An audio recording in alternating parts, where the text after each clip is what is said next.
Greetings, friends. Welcome to another installment of Into the Necrosphere. And on this episode, I am joined by Mike Hill of the Everything Went Black and Necromaniacs podcasts, both of whom should be on your regular rotation if they are not already.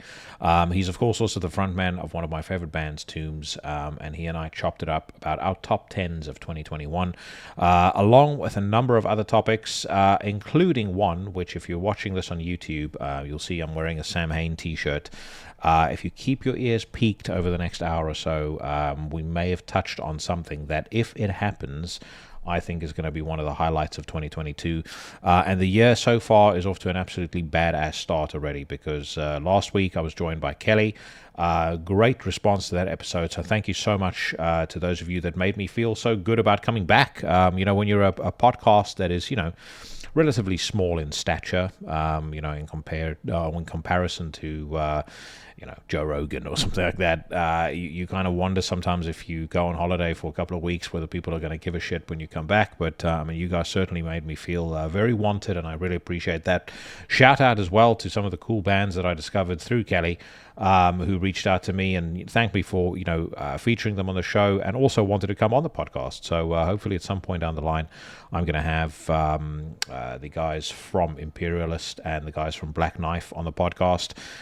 There were a couple of other folks that reached out to me as well, but yeah, great response to that show. Always awesome catching up with Kelly. Obviously I've got this show on this week's episode, and then next week I'm joined by Shane Embry of Lockdown, Brujeria, of course, Napalm Death, Dark Sky Burial, and a host of other bands. And we spoke for just over an hour about his musical endeavors. We got into some pretty esoteric stuff. We went back into the archives and spoke about a few things that I think were really fun, really interesting, and different from, I think, the usual Shane Embry interview. So that I've as all of you know, that has been on my list of dream guests, or he has been on the list of my dream guests for a long time now. So it was awesome having him on. And then I've got my next 3 shows after that more or less booked as well. So I'm not going to reveal anything just yet, because like I said last week, I am a superstitious fool. But if you follow me on Instagram, Facebook, or Twitter, I might post something about it on there when they happen. If you are new to the podcast, elbow drop the subscribe button on YouTube, Amazon, Apple Podcasts, Spotify, Stitcher, or wherever else you listen to podcasts on. Head over to the Into the Necrosphere Teespring store and check out some merch if you're that way inclined. And stick around after my conversation with Mike, because I'm going to be talking about some metal news. There's a lot that's been happening this week, and of course I have some pretty strong opinions about most of it. But for now, strap yourselves in. This is myself and Mike Hill, and we are talking about our favorite records of 2021.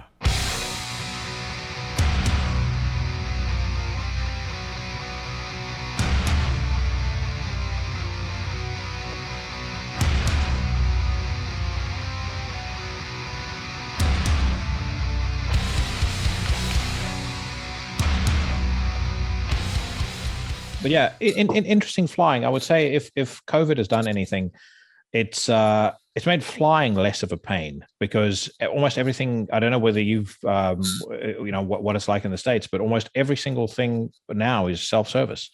So you literally go in, tap your passport, and you go through. When I got to Cape Town Airport, it literally took me about 2 minutes to get through everything. That if there's a side effect of this whole fucking fiasco, that I can agree with and get on board with, it's going to be that. Yeah, I haven't flown since before the pandemic. I haven't done any flying during this whole thing, but so I don't know if anything's changed at the airports necessarily. But in the States, there is a component of self-service, but most people don't take advantage of that. And I'm only speaking for like the main travel hubs in the States. Normally I fly out of JFK, or Newark Airport or something like that, which is like a major hub. And that's great if that's the case, where you can self-serve a lot of your boarding passing and all that sort of stuff. But I don't see people using that when I go to the airports before the pandemic. Yeah, no, yeah, it's it was like that, and in South Africa it was like that as well. So long may that continue.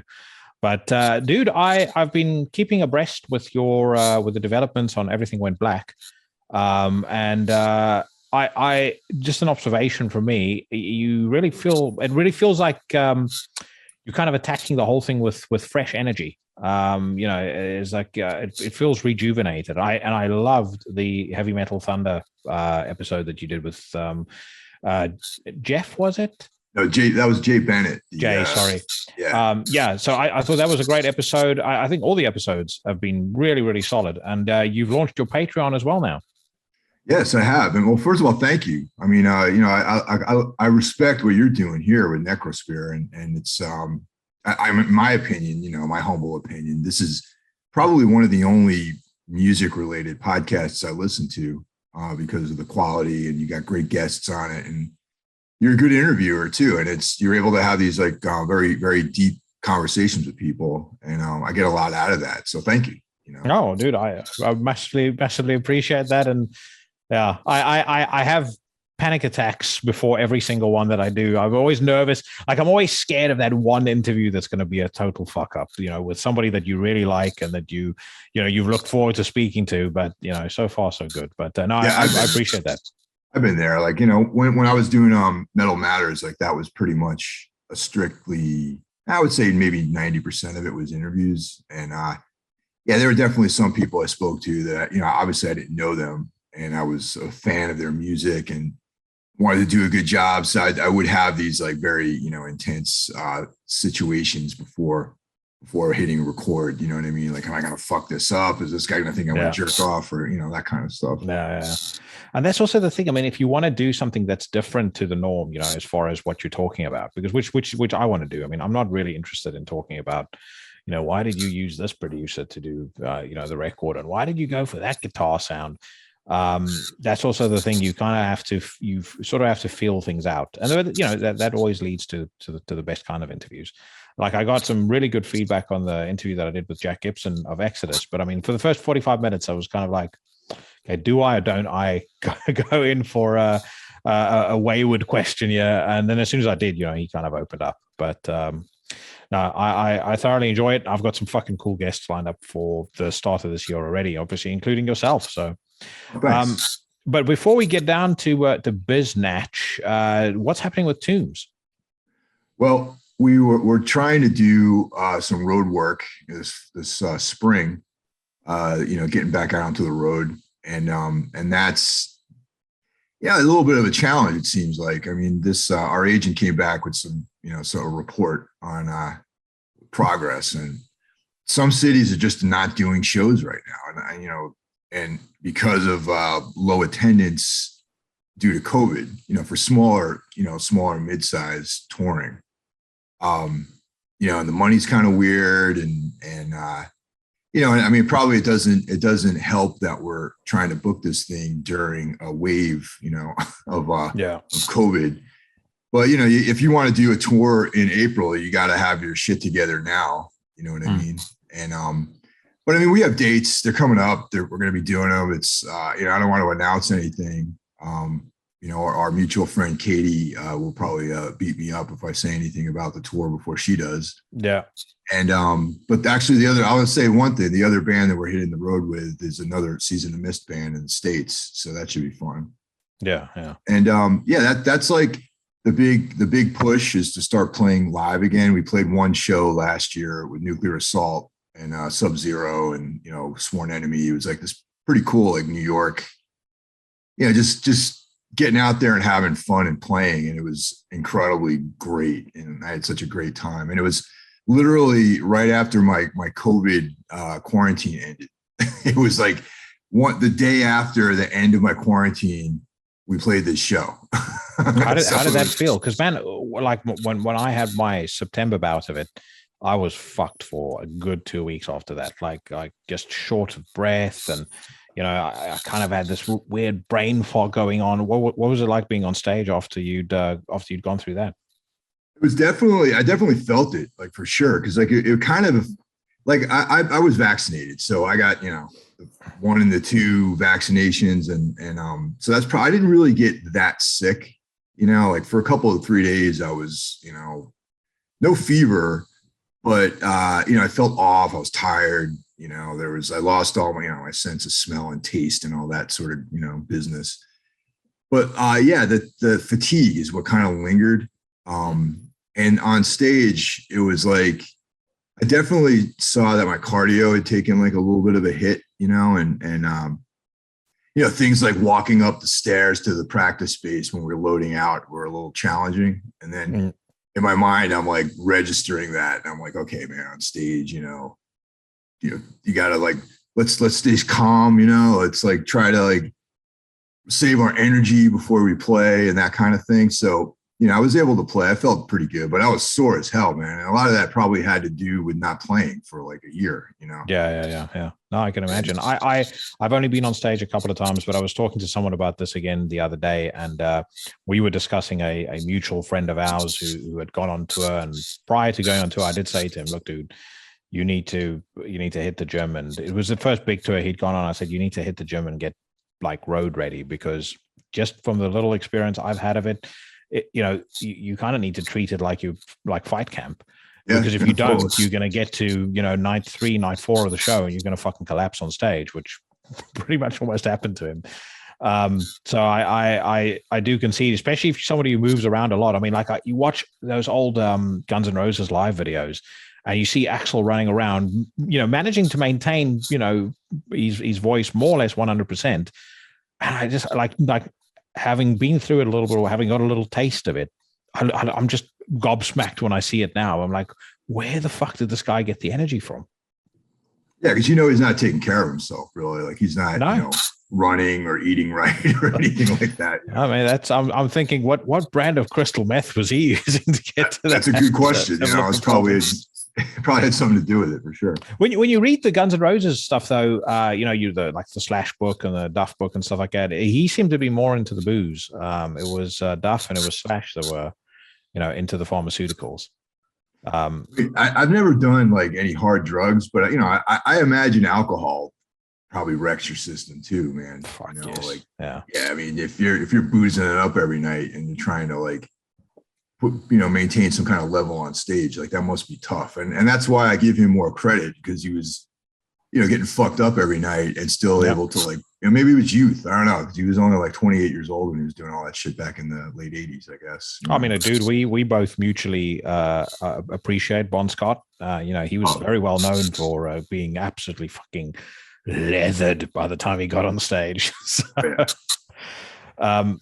anyways, so let's get into it. And we are here today to discuss our top tens. I think how we'll do it is we'll go one for one.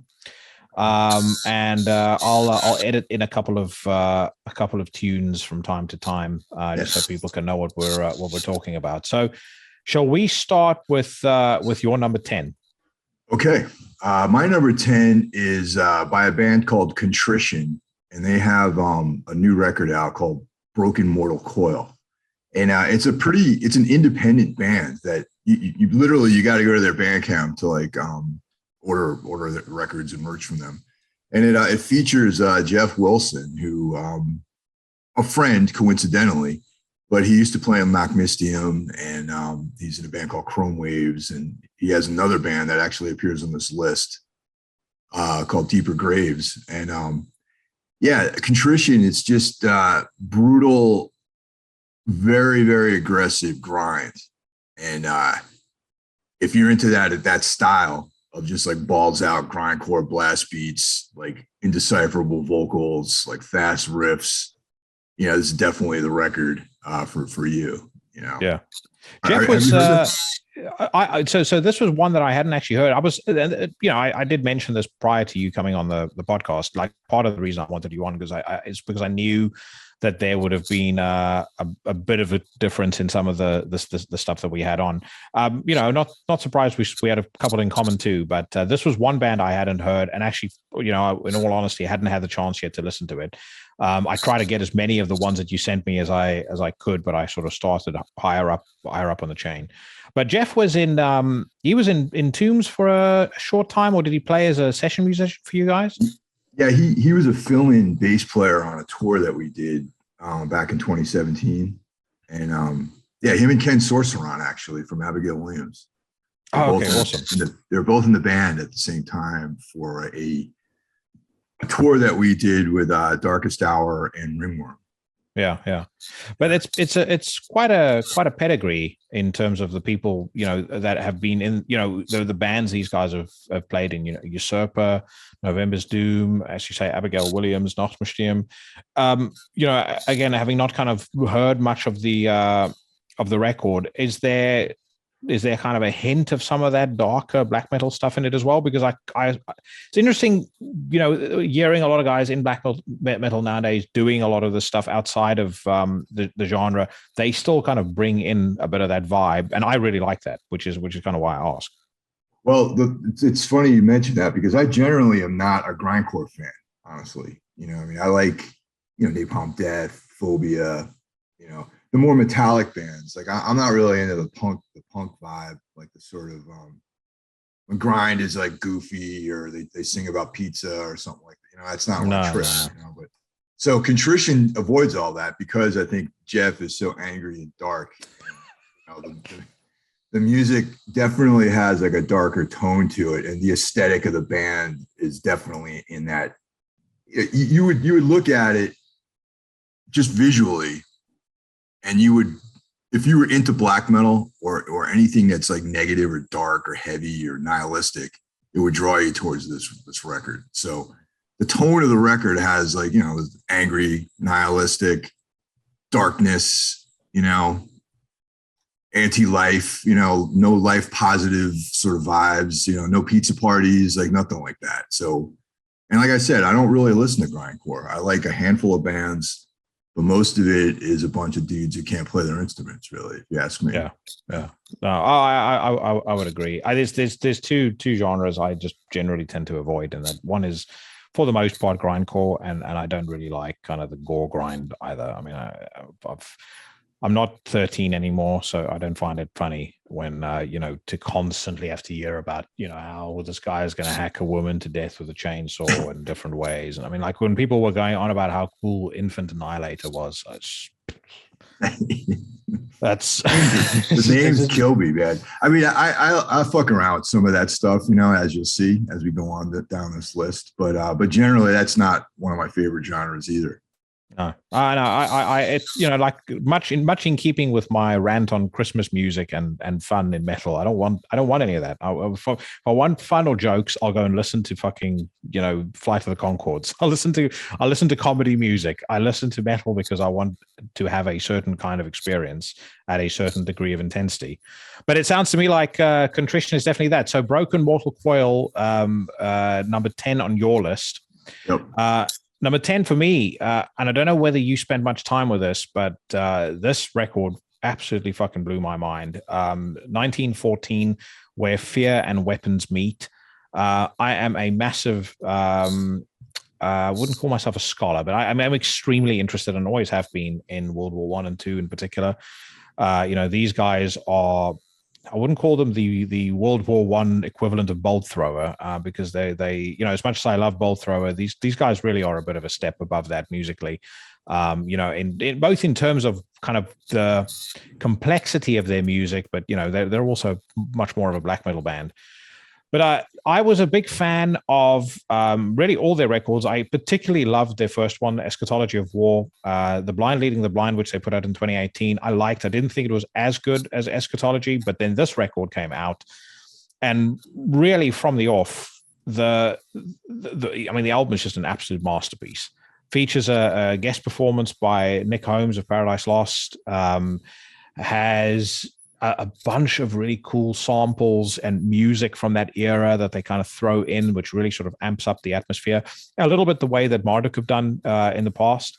But I think performance-wise, production-wise, songwriting-wise, I mean, this is a masterpiece in my opinion, an absolute masterpiece. And in many other years, over the course of the last decade, maybe 2 decades, this would have been a top 3, maybe even a number 1 of my year. But it is phenomenal. Have you heard it? Yeah, definitely. I got familiar with them after listening to the show here, and I've been aware of the name for a while, but I never actually listened to their music until I heard about it on the show. And yeah, it's I like that stuff too. I like that kind of threatening war overtones of, they have this kind of fascist sort of vibe to it a little bit, and that stuff always, I get attracted to that aesthetic as well.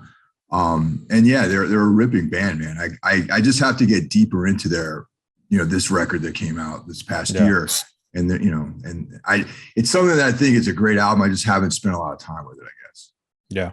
Have you seen what they look like on stage with like the World War I uniforms, and the vocalist has got like this old musket shotgun as his mic stand? It's fucking awesome. Totally. Yeah. Yeah. It's that the whole thing. And that's, it's funny, like that military kind of thing is, I don't know if this is intentional or not, but there was that band Death in June, which is quite controversial with a lot of people. Back in the 90s, I remember seeing them play, and Douglas Pierce and the rest of, they have these like, fatigues on, and it has like this very martial sort of vibe. And I don't know if any of these bands are referencing that, but it always reminds me of that time in the 90s when I saw Death in June play at this like goth bar, this goth club. And there were people that I'd never seen before at any other shows go to this show, like sketchy, like older dudes with like trench coats on and like weird skinhead types. It was like, I don't know, it was weird. It was a very interesting show. A mix of people that I'd never seen before, actually. There's a very, very, very rare kind of handful of bands that have been able to transcend pretty much any genre. Not obviously directly related to any of this, but Prodigy was one of them. I've been to a couple of Prodigy shows, and I've seen people in Deicide t-shirts, and I've seen people in the most Dayglow rave outfit you can imagine, and everyone loses their shit when that band used to come on stage. It's a real shame that Keith passed away, particularly the circumstances under which he passed away, because that was one of the best live bands you could ever see. Rammstein is a little bit like that as well. What I would love is to have a band like 1914 go out on the road with Rammstein. That would be great. Fucking man. Brilliant. Yeah. Whether that'll happen, I don't know. But yeah, absolutely phenomenal record. And I cannot recommend it highly enough to anybody who hasn't listened to it yet. So on to your number 9. My number 9 is The Divine Punishment by Antediluvian. And they're on Nuclear War Now. It's Canadian war metal, essentially. They're one of those bands where if you want any sense of melody or any kind of hooks or anything like that, then you should avoid this record completely, because it's just extreme. It's borderline a noise record at times, and it's just punishing. And I really do. There's a lot of bands in this style that I really find myself drawn to, and Antediluvian is one of them. And they're similar in some ways to Diocletian from New Zealand. I believe they're from New Zealand. That are they're like, they have Diocletian has a little bit more grooves, but it's just like noise, basically. Very intense. It's about atmosphere. There's a whole set of bands in that layer of music that I really get into. But this Antediluvian record, it's definitely not something you put on a Friday night when you're gelling your hair, get ready when you want to romance a lady. Yeah, you're trying to romance some lady. This is not the kind of music you put on. You put this on when you're gonna rob like a liquor store or something like that. You just kick the door in. And, give me the money. This is what you have going on in your headset, really. Yeah. No, it's Diocletian, just as a sidebar. I actually picked them up off of Everything Went Black, and when I finally got into it, it's fucking brilliant.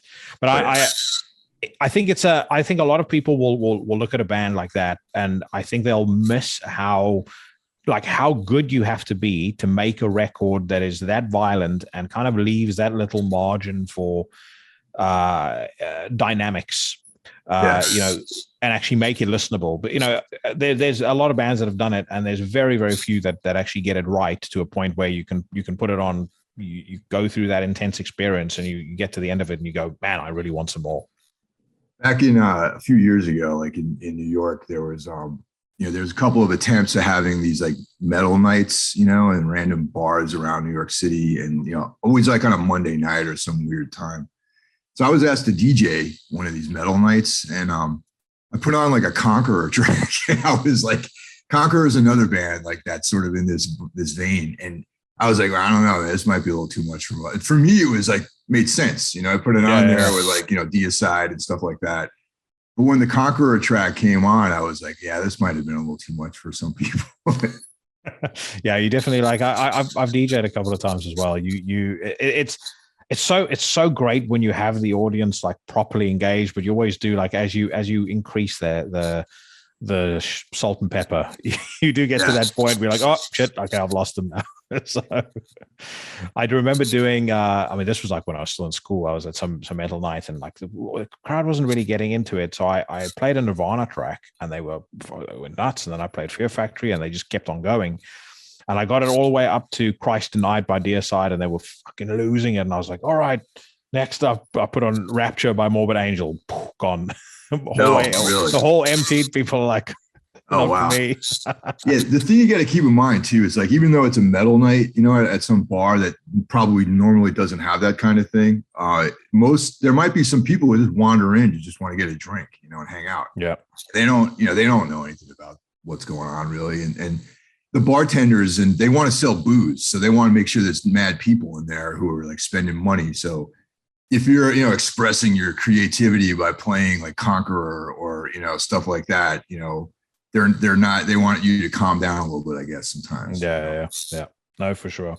All right, so let's chuck in a song actually, and if you had to select a track off of this record to sell anybody on listening to it who might not have already done so, what would it be? All right, the song that I would put on here is Temple Prostitute. All right, so that's what we're going to throw in here. This is Temple Prostitute.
And then I'm going to move on to my number 9, Ars Magna Umbra, Throne Between Worlds. I really wrestled with this one because I kind of feel like it should be higher.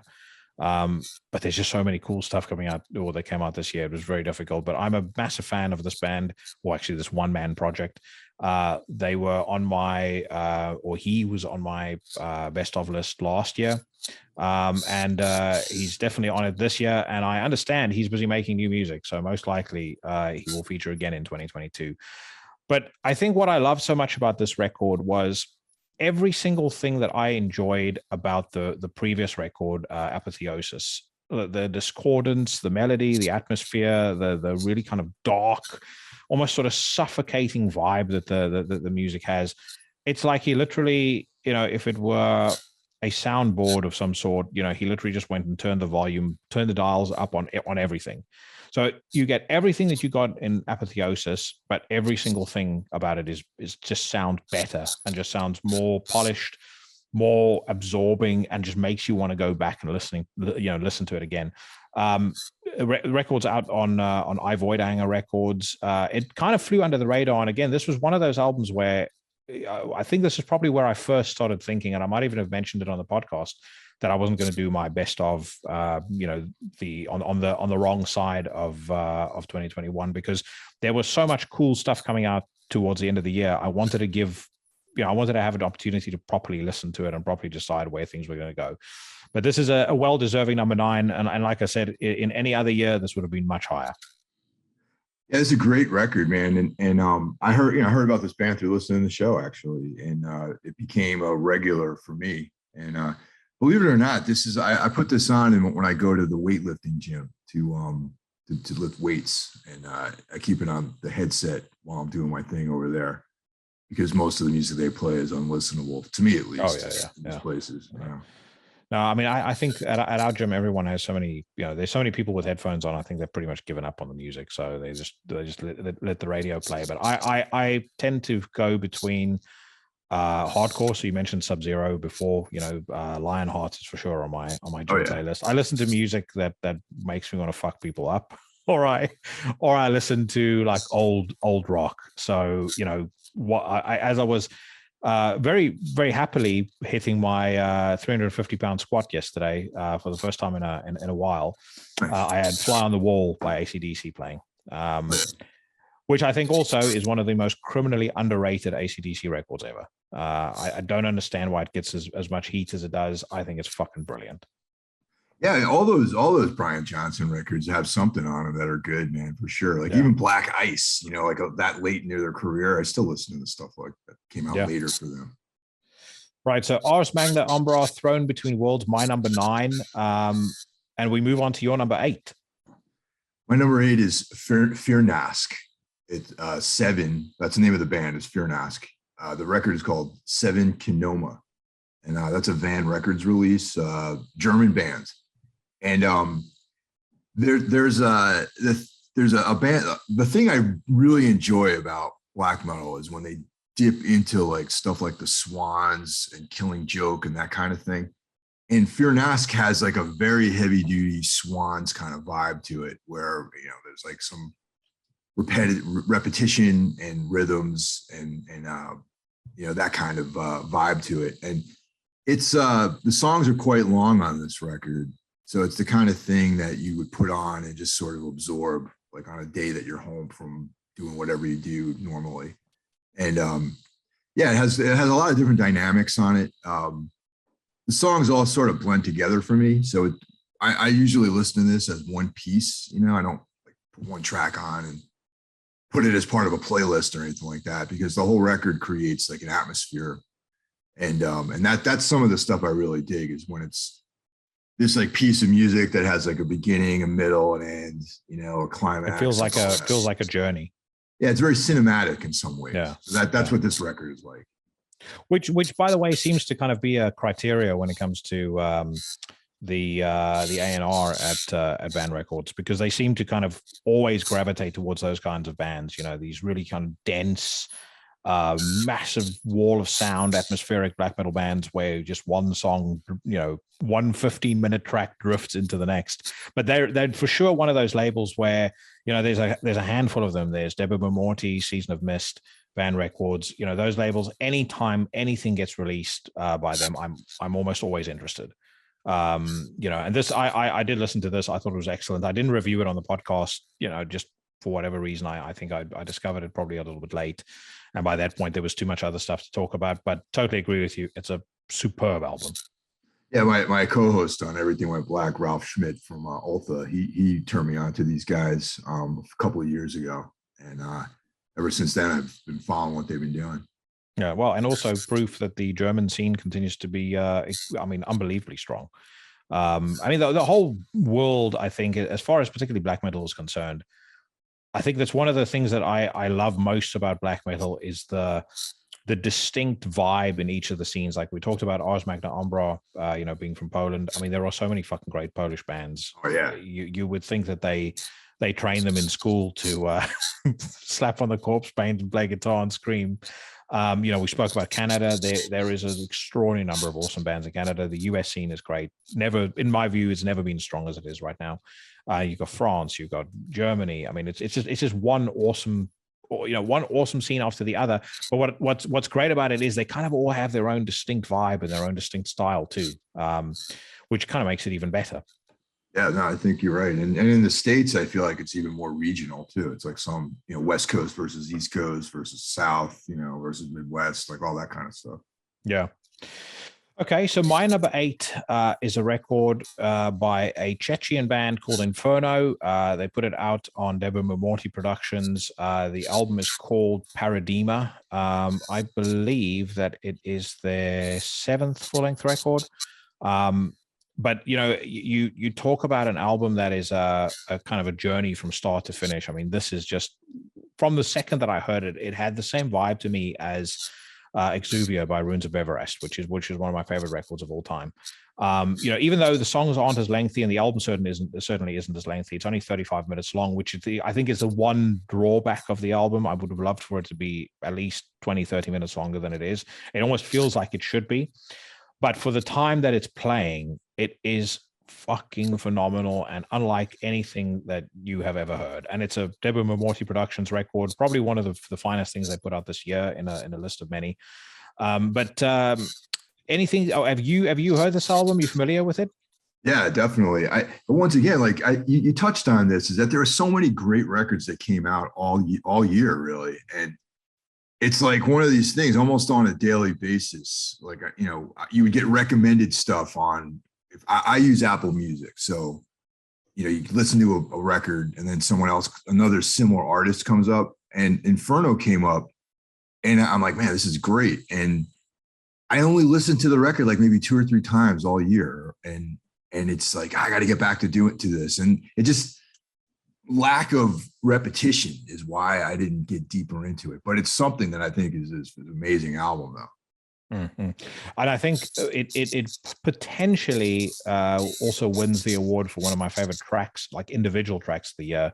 I'll play it right now. This is a song called "Ecstasis of the Continuum," and the thing that I'd highlight on this song, if you haven't heard it yet, it was the first song I'd heard of this record, but the fucking satanic demonic seizure that the drummer undergoes towards the end of the song after kind of building it up. It's like almost like the black metal version of Orgasmatron, and then all of a sudden by the end of the track it's like he's murdering Christians one after the other with his drum kit. But just absolutely phenomenal. So Paradema by Inferno, the song is called Ecstasis of the Continuum.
Yeah, it really is a great album. So your number 7? All right, now just I wanted to have to put this disclaimer out there that Jeff Wilson did not give me any money. Okay, I wasn't given any kind of envelope with 20s or anything like that.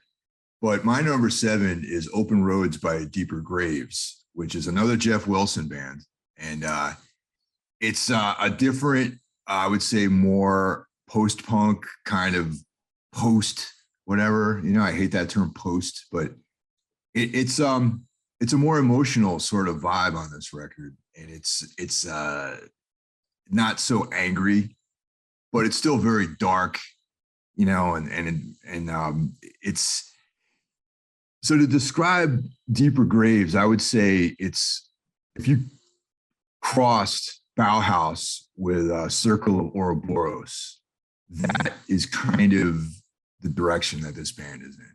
It's like tons of reverb, like kind of mid-tempo, very dark. There's like a very depressing vibe to it. It's not life positive, but it's in that it's none of the music I listen to has that feel to it. And Jeff, everything Jeff does pretty much is like on the money, man. And this record is right up there, Yeah. No, I post-punk is a genre that it's like a lot of sort of subgenres that I dabble with. There's like almost like old school gangster rap. I could probably, if I put together a playlist of every single thing I can discover that I like there, it would be max 200 songs, but those 200 songs are fucking incredible. The only thing that I would say is because of the volume of great new music that comes in and elsewhere, and in black metal, where I listen to to listen to more bands, I sometimes ignore some of the newer releases and I don't discover as much as I probably should. But definitely a record that I will check out for sure. I know there's another one we're going to talk about later as well, which I did spend a fair bit of time with, and that's a great example of one where when I was listening to it, I was like, "Fuck, man, I should have paid more attention to this album. It's very, very good." Yeah. Right, so we move on to my number 7, and that is The Greater Evil by Cold Cell. A band out of France. They were recommended to me by Marco of Stellar Master Elite, and generally speaking, whenever he tells me to listen to a band, I'm normally pay attention straight away because his taste is impeccable. As much as it is almost entirely focused on whatever is grim and necro. But I think I got this literally right after I heard Inferno, and I was, it was just these two back-to-back weekends where new music Friday just blows your mind. But this record is everything that is great about French black metal: the discordance, the darkness, that kind of doomy vibe that a lot of their bands has, wrapped up on an album that is beautifully recorded, beautifully produced, phenomenally well performed. And it also has what I think is one of the coolest album covers of 2021. Like this sort of this decomposing face with these octopus tentacles drawn into it. But yeah, just a fucking incredible record. One again, did you spend any time with this? Did you hear it at all? I'm completely unfamiliar with this record. I mean, I never checked it out prior to us discussing it. Knowing the kind of stuff you like, you will love this. So definitely put it on your list. I think you'll absolutely love it. And again, if you like music that takes a somewhat cynical view to life and society, this one will definitely do it. So The Greater Evil by Cold Cell. And actually, I'm going to chuck in a song here. The first track off the record, Scapegoat Season. And accepting a legacy and the relic of a recent prosperous years. Freedom in various forms that we grown used to, and numbing decadence, some call for revolution.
Apprentice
So moving on to your number 6.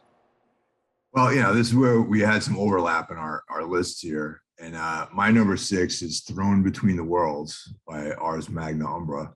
Yeah. And, all the great things you said about this record, I'm going to say the same. So, yeah, it's, I lift weights to this record, coming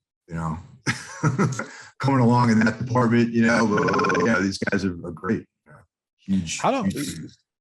Huge. I think the last time or the first time we spoke, you weren't doing much weightlifting. You were doing just kind of focusing on Muay Thai. Am I correct, or am I imagining things? No, you're right. I just got into like doing like compound movements, like deadlift, squat, overhead press, things like that. I'm not the guy who spends like hours in the gym, like looking at himself in a mirror or anything like that. No, I just go mainly as a supplement to try to improve my Muay Thai and to not get injured. It's, kettlebells are great too, but I start off every day actually with 100 kettlebell swings and just to get the blood moving and engage your posterior chain and all that kind of stuff. And yeah, I used to be way more into weightlifting, but I concentrated more just on like martial arts and, fighting and stuff like that. Yeah. I mean, I don't stare at myself in the mirror, but I do like the aesthetics of someone who lifts, number one. But I more importantly than that, I'm terrified of growing old, and Sure, of course, and of growing old badly. And also, I've read a lot of stuff recently that says if you lift weights into your 60s and 70s, I think you lower your risk of dementia by 70 or 80%. So I will never ever stop, and I will continue to find ways to boost my metabolism, not my metabolism, sorry, my testosterone levels, whether through not illegal means, but whether through medically induced means or otherwise. What I've actually gotten into recently is a supplement called Tonkat Ali.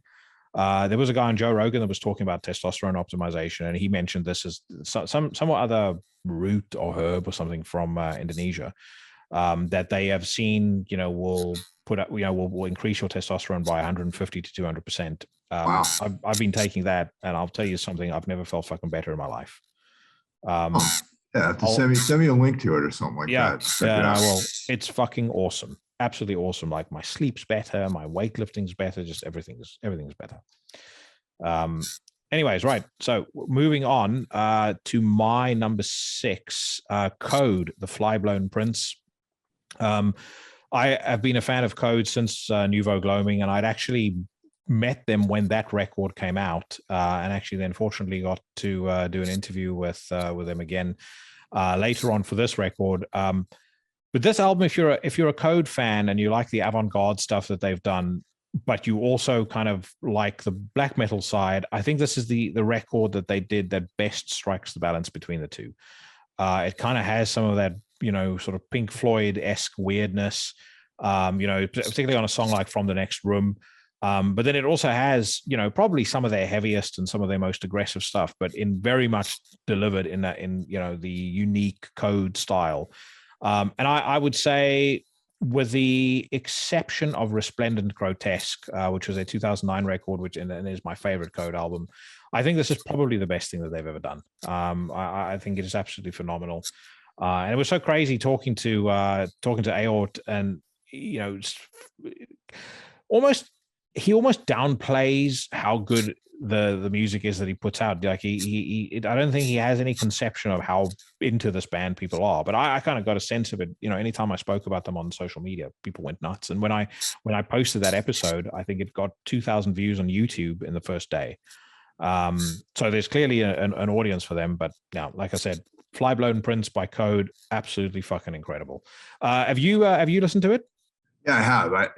They're exactly the kind of thing I like too, which is like very, they have like this kind of esoteric sort of vibe going on. It's like pulling in a lot of different influences, but once again, it's just one of these things, man. Like I haven't spent enough time with the record, it's great. And similar to my pile of books that I have to get to, my reading list, the listening list is equal. Like I have stuff I have to just wade through and, start getting into it. And that's the thing. And it's just, I just haven't spent enough time with the record, really. You're a vinyl man as well, though, right? Yeah, I like it, definitely, for sure. I have a pretty huge vinyl collection, actually. I was about to say, if you check out Aort's interview, he's kind of sitting in his vinyl room, and I think he had in that room about 400, and he said in the room next door there was about 2,000. So he's got a pretty sizable, from all genres. But he's massively into it. What and this is just the hi-fi nerd and me asking, but what setup do you have to play? Oh, dude, I don't have like a serious hi-fi setup over here. I just got some bullshit like turntable, and that's not where I put my money, man. I put my money more into like gear and like stupid amps and drugs, prostitutes, coke, Lamborghinis, guns and ammo, dude, well, when you if you're in a position, because I know you spoke about it on Everything Went Black, and you said you wanted to come over to Europe. If you make your way to the UK, I'll be happy to host you, but equally I'll make sure we go to my friend's hi-fi store. Nice. And I'll let you hear a couple of setups there that'll fucking blow your mind. I was going to consult you at some point later this year, maybe, about what to invest in, because like I got a couple of other like more home related now that I live like an adult man. I'm trying to like have more stuff that's like more domestic, so there's a couple of those purchases I have to do, and then when I have some fun stuff, I wanted to consult you about what good stuff to get into for hi-fi. Yeah, and I'd love to do that, and I just kind of let me know how much money you have to spend, and then I'll tell you. Just be aware that if you're going to buy something decent, $200 is not going to be enough. Well, that's why I was saying that I wanted to plan this out, because, like I said, I had some some things I wanted to pick up, domestic things that are pricey, and then I know that it'll be like an investment. It'll be the kind of thing where I might have to break it down and buy certain components at one at a time. Sort of thing. I mean, the cool thing about hi-fi is it's kind of like decent cars. People that own a Porsche, for example, they don't fuck the thing up, generally speaking. Yeah. But hi-fi stuff, you can quite confidently oftentimes buy a real bargain, secondhand. So you just go on eBay, or you go on, your hi-fi store will probably be, selling somebody else's stuff that they've brought in because they've swapped it out against something else. So so as long as I know roughly how much money you have to spend, I can give you a great idea of what to get. Cool. So if we move on then to your number 5, I think it is. We're moving right along. Number 5 for me is a record called Impossible Space by a band called Ropes of Night, which features my co-host, Ralph Schmidt, also of the band Ultha. And it's this is straight up. There's no black metal on this at all. It's straight, post punk in the Joy Division vein. And one of the first things that I thought of when I listened to this record, it's like a version is if Interpol had a better lyrics, like if there was like a band with, if they had a version of Interpol where they wrote better lyrics. That was like what comes to mind when I listen to this Ropes of Night record. And yeah, it's just straight up, post punk in the vein of Joy Division, New Order. There's like some dancey elements to it, but it still has like that very dark, vibe. Imagine like a smoke machine, and you can't really see the guys on stage. That's kind of like the picture I have of them performing. And, Yeah, I haven't got a chance to see them play because they've only played in Europe so far.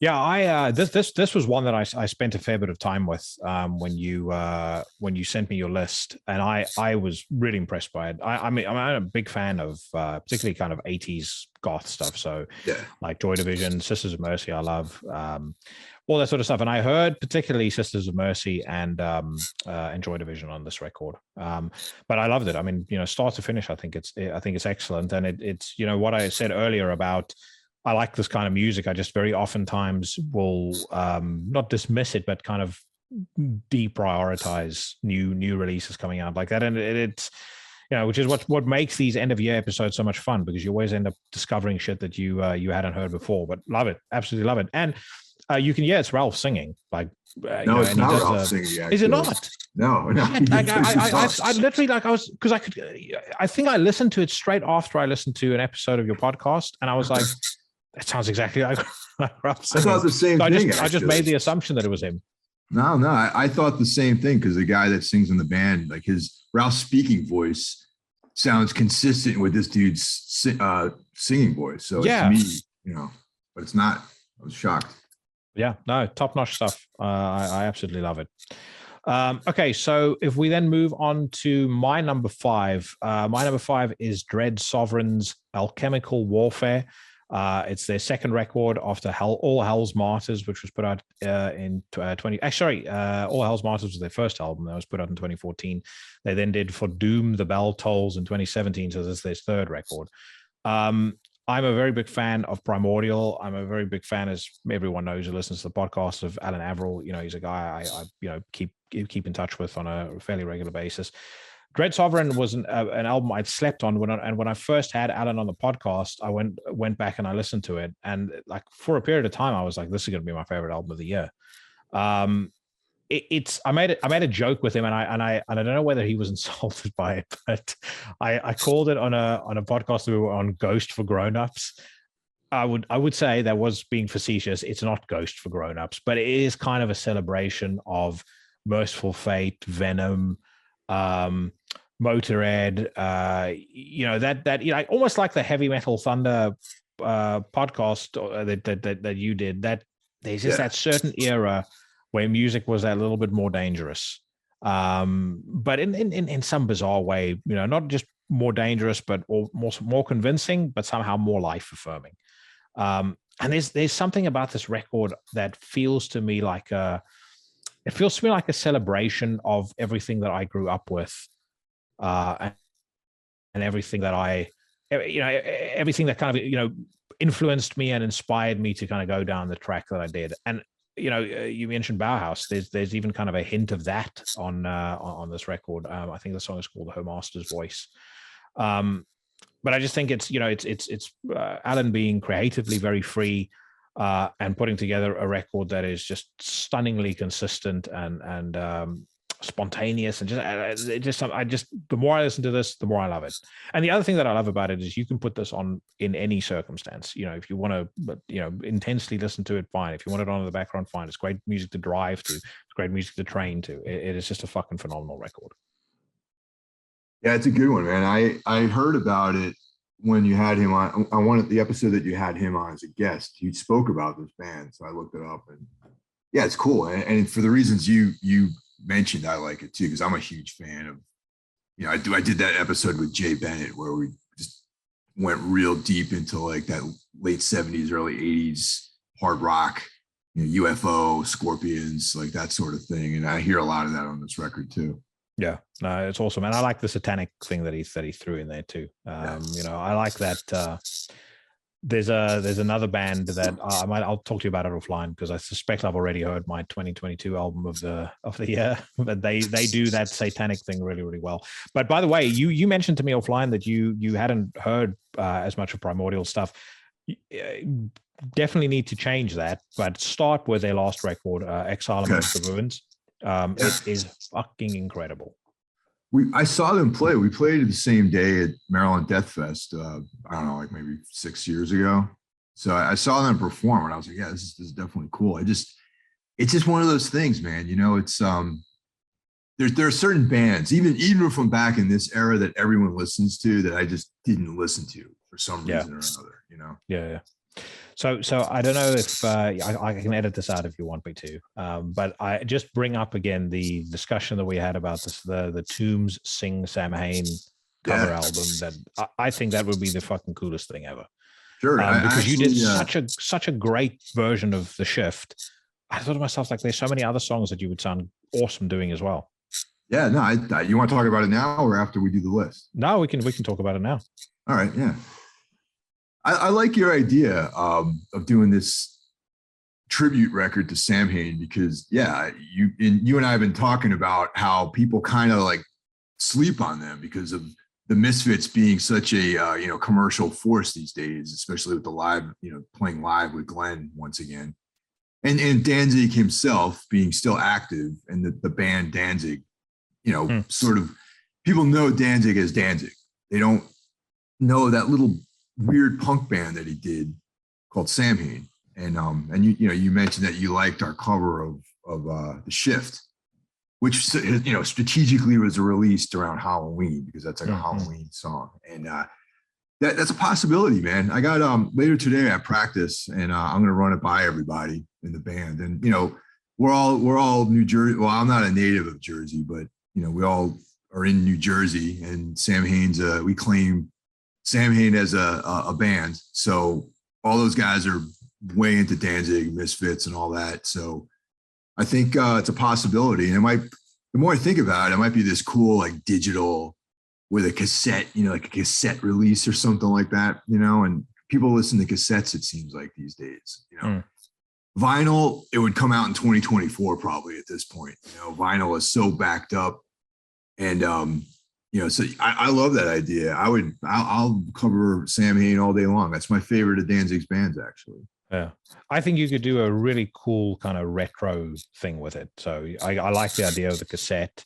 I'm kind of thinking video nasty era, mid 1980s vibe to everything that you do with it, whether you do a video, whatever you do, all of it has to be like you dubbed a video from someone who dubs a video of something you shouldn't be watching.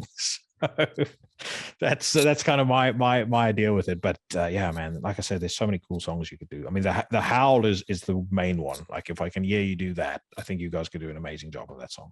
Well, but the one that I really want to sing is To Walk the Night. That's like, I sing that all the time anyway. Like, that's my shower song. You know what I mean? I'm in the shower singing To Walk the Night, and that's the thing I like the most about his music in general, is the vocals. And I try to, that's been like my inspiration for all these years of trying to sing, aside from doing the screams and the extreme vocals, is to be confident enough and good and proficient technically enough to sing like Danzig sings. I think what he does is great. Ah, dude, your singing voice is awesome, absolutely awesome. I mean, your growls and stuff are very cool too, but your singing voice is cool, and you also, when, and this to me is the mark of a great vocalist, when to throw in just a good. Top warrior. That's the most critical. So. But I'm a fucking massive Danzig fan, massive, and I'm massive to the point where I'm one of the few people I know that rocks out to Black Acid Devil. I like that. I like Black Acid Devil. I fucking love Satan's Child. He's just, for me, he's not. I think he's very misunderstood, because I have spoken to him, and my experience with him was very positive. I thought he was a great guy. But I like Misfits, love Sam Hain, love Danzig. And I just think he's a fucking badass. And even seeing him, I saw him live about 3 years ago, and he was 62, I think, then. And that dude has energy that people of fucking 22 don't have. Sure. Yeah, definitely. No doubt, man. I mean, he's he's always pretty much taking care of himself. Obviously age is, time the Avenger, catches everyone. But yeah, every time Danzig plays locally, I always go to the show. Like I've seen most of his appearances over the last few decades. So yeah, it's great. And one thing I'd just add as well before we move on, I'm also a huge fan of Johnny Kelly's drumming, and I think Johnny Kelly, as an addition to Danzig, he just somehow makes every single thing sound better live. Like I remember seeing him with Danzig for the first time, and they did that track Unspeakable, and it's like it sort of just got this extra layer of groove because Johnny has this loose way of playing drums. And it's just fucking love it. Absolutely. There's only one song, and this is no disrespect to Johnny. There's one song that I only like Chuck Biscuit's drumming on, and it's Her Black Wings. There's something on the second Danzig record. There's something about the Chuck Biscuit's like swing in that song that no other drummer that he's had in the band can really capture that. But Johnny Kelly is the man. Like that guy rules. Respect, man. Like Silver Tomb, sick. Typo Negative, fan. So I'm not trying to like take anything away from the man. Yeah. And actually, just again, one other thing about Danzig. Deep cut that I'm annoyed that he's never played live or that I've never seen him play live. I don't mind the pain. You talk about perfect voice noise, like right at the end of the song when he does the fucking right before that drum roll. It's so awesome. All right, cool. So let's move on to your number 4. My number 4 is Authority Through Intimidation by Waking the Cadaver. If you live in the tri-state area, you know about Waking the Cadaver, and one of the premier slam bands in the Northeast here. And this record, I kind of lost track of these guys over the last few years, but when this record came out,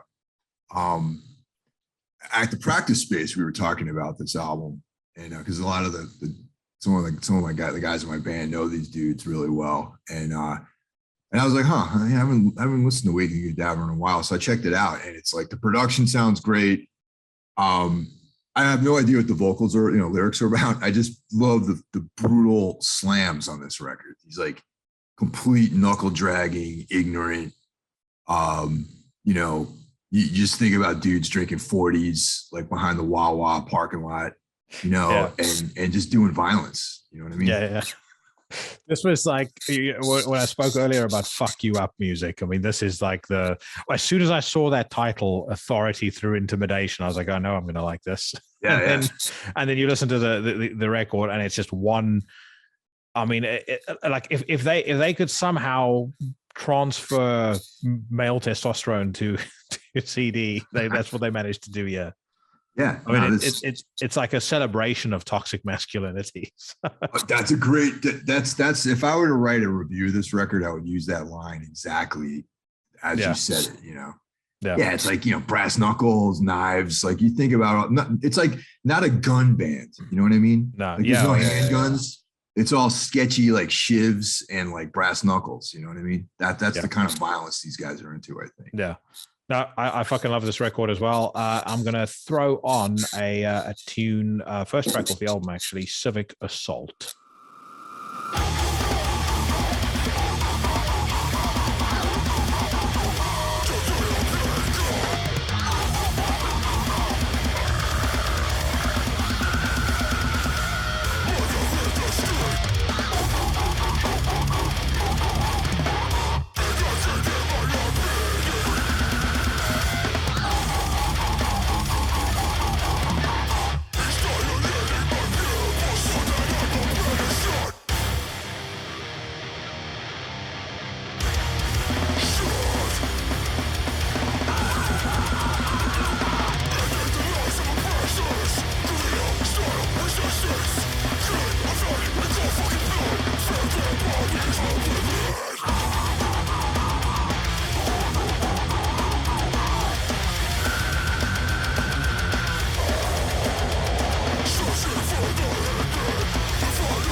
moving on to my number 4.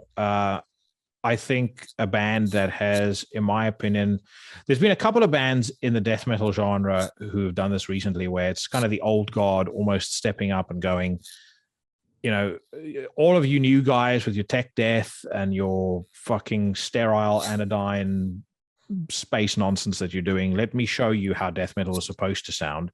And then they kind of just as a side band and as a fuck around, they come up with some of the best stuff ever. Valenfire was one of them. Now Strigoi, who are going to be label mates of yours on Season of Mist. That's obviously Greg from Paradise Lost's band. And then this band, Werewolves, What a Time to Be Alive. The second record. Those guys are some of my favorite people in music. I love the attitude that they've taken to this band. Just like I said, like not caring, unapologetic, just complete hate, violence, mayhem, evil. And also, I think what's so awesome about how they write is this idea that nothing gets discarded. Everything is just completely spontaneous, and they will write and record an entire record in the space of a week. I mean, I know they've already, completed, albums 3 and 4, most likely 5 is halfway done. It's just, but the thing that I find amazing is when you like to work at that pace and with that amount of spontaneity and in that style, and yet you still put out a record that blows a hole through everything practically that came out in this genre in 2021. It blows my mind. It speaks to the amount of talent that those people have. Dude, these guys rule, and we'll get into it why I think they rule. Because coincidentally my number 3, because I had to take one of these records off because it was an EP, so it moved my number 3 also to Werewolves, What a Time to Be Alive. And sometimes things like that work out. Yep. Now, I don't know if you knew this or not, but our second guitar player, Todd Stern, plays bass in Psychroptic. Oh yeah, I know about that. So I have insights into the work ethic of Dave Haley, because I found out about Werewolves prior to you talking about them, because Todd showed up to practice one day with one of their T-shirts on, and I was like, "That's sick, man! There's a band called Werewolves. That's so cool!" And like the logo, it's like that old English like logo, and I'm like, "Man, what's this band all about?" And then he broke it down, and he was like, "Yeah, And I was like, "Dave Haley, isn't that dude's like in every band in Australia? It seems like Bremelin. He's in that band now, like Werewolves, Psychroptic. There's probably right now I'm thinking of those bands. Well, but there's others. Ruins, the Amenta. I don't know whether you ever spent a lot of time listening to that Ruins record that came out. I think it was 2016, but fuck me, it's good. Dude, Australia is like my new favorite location for great metal. I mean, there's so many great bands like Black Helm, King, and then the old school stuff like Destroyer 666, like all that stuff is like, in general, Australia has always been a fascinating place for me. I've never been there, but even back to like the Birthday Party and like Nick Cave and AC/DC, and there's so much great music that's come out of Australia, and they're just nondescript about it. You know what I mean? It's weird. Yeah, no, I totally agree. There's always, like, the way I describe Australian music, it's always, it'll be within a certain genre, but it's just that 10 degrees off axis. So you can't put your finger on what it is. But there's just something that doesn't sound like other countries, like other bands. AC/DC was a great example of that. But, you think about black metal like Gravier, a band like Destroyer 666, Werewolves, the Amenta, those bands, they just do something that is incredibly unique and interesting, but yet also retains all of the other great things about music that I like. There's nothing cheesy about it. There's nothing, that sounds inauthentic about it. It sounds authentically Australian. You there? Still here. Oh yeah. But that Werewolves record, fucking absolutely phenomenal. And I absolutely cannot wait for the next one. Because I know it'll be a masterpiece. So your number 3 was the Werewolves one as well? Yes. There's some synchronicity there. I was about to say, deservedly so. So my number 3 was the record that when they announced that it was going to come out, I was like, yep, I made exactly the right decision not to do my my best of 2021, because I'll go on a record as saying this. Every single list that doesn't have this album on is a list for posers, and immediately is not one that I pay any attention to. Dear Form by Funeral Mist, the solo project by Mortis of Marduk. I spoke about this on my Christmas special with Evan and with Marco. I almost feel like the guys from Marduk should be slightly embarrassed when they compare Victoria to particularly this album, because Hecatomb was great, but Jesus Christ, as Mortis pulled something out of the bag. Yeah, I mean, it is the most fucking evil, diabolical sounding thing I've heard in a very, very long time. And it's like that literally when the record starts, you know, with the chanting, and then all of a sudden the guitar like kicks in. It's like everything about it just sounds angry and ready to kill. And I've loved Funeral Mist pretty much since the get-go. You know, I felt like Hecatomb wasn't as good as Maranatha, but very, very good. But this to me is this is the apex so far of Mortis's creative work. It is just absolutely phenomenal. You know, it's funny. When that record, I didn't even know that record came out. Like, it just appeared one day. You know what I mean? Like, there was no fanfare, there was no build up to it, there was no like anything, at least that I read. And then no, well, the cool thing about it is he literally just put a post up on Facebook, new album out December 17th, and it was literally like December 10th. So yeah. that was it. And it's great. I love it. The only reason why it's not on my list is because I listened to all these other records more, and like I've only spun this record maybe 4 or 5 times, so I'm like, man, it's so good, but just as you know, a hierarchical of listening time, it's not part of my top 10. But it's an insane record, and it's going to make it on there for sure. I wish he'd put it out like this week, because I would have it on my 2022 probably. But yeah, there's a lot of cool drum stuff on this record too, which I really dug. Like, there's some tribal things going on, and there's a lot of variety and dynamics too, which is not something I necessarily would respect. Not respect, but I would expect from Funeral Mist, really, because a lot of times it's just like very brutal. A lot, you know, for most of the record. But he always does that. Like, he has these weird left field things that he'll toss in, and it just enhances the song so much. I mean, he's like the only guy that can manage to get a children's choir onto a song and make it sound evil. You know, it's like a far cry from the way that Behemoth did it. But when he does it, it actually sounds fucking badass. But yeah, absolutely love it. Okay, so moving on to your number 3. Sorry, we've spoken to you about your number 3. Your number 2. My number 2 is you know, I don't know why, but like some people didn't like this record for some reason. But my number 2 is Cannibal Corpse's Violence Unimagined, and I've been a long fan of this band for years and years and years. And the fact that Eric Rutan is in this band, I think, has really supercharged what they've been doing, especially, I mean, his involvement. And I don't know this for a fact, but I'm going to predict that he wrote a fair share of this record. And you can tell almost like by his style. And that's what really made me like these guys even more, that Rutan is part of it. And yeah, you know, all the way back, like, you know, he's a guy that grew up here in the Northeast. You know, he's from Jersey. You know, he was in so many great bands, Ripping Corpse. You know, he was in Morbid Angel. Imagine that, he's in Morbid Angel and Cannibal Corpse. You know, Hate Eternal, obviously. He's got playing Deicide now, and it's all covered. You know? Yeah, but yeah, this record's great. There's like, on a technical level, I really dig this record. You know, the one thing I have to say is that, and I think maybe you might have, someone had this discussion about how their titles and whatnot are not as extreme as they used to be. And do you think that has something to do with like woke culture or something like that? Like, no, I don't think so. I just think if you look at, I've met Alex, for example, and you see any interview with Paul, I just think they're mellowing out with age a little bit. To be quite honest with you, I think there's like, if you're a 55-year-old man and you have kids, you know, are you really going to come up with a a song title like "Entrails Ripped Through a Virgin's Cunt." It's like, hey, check out what Daddy did. You see, George is like, he's massively family orientated as well. Right.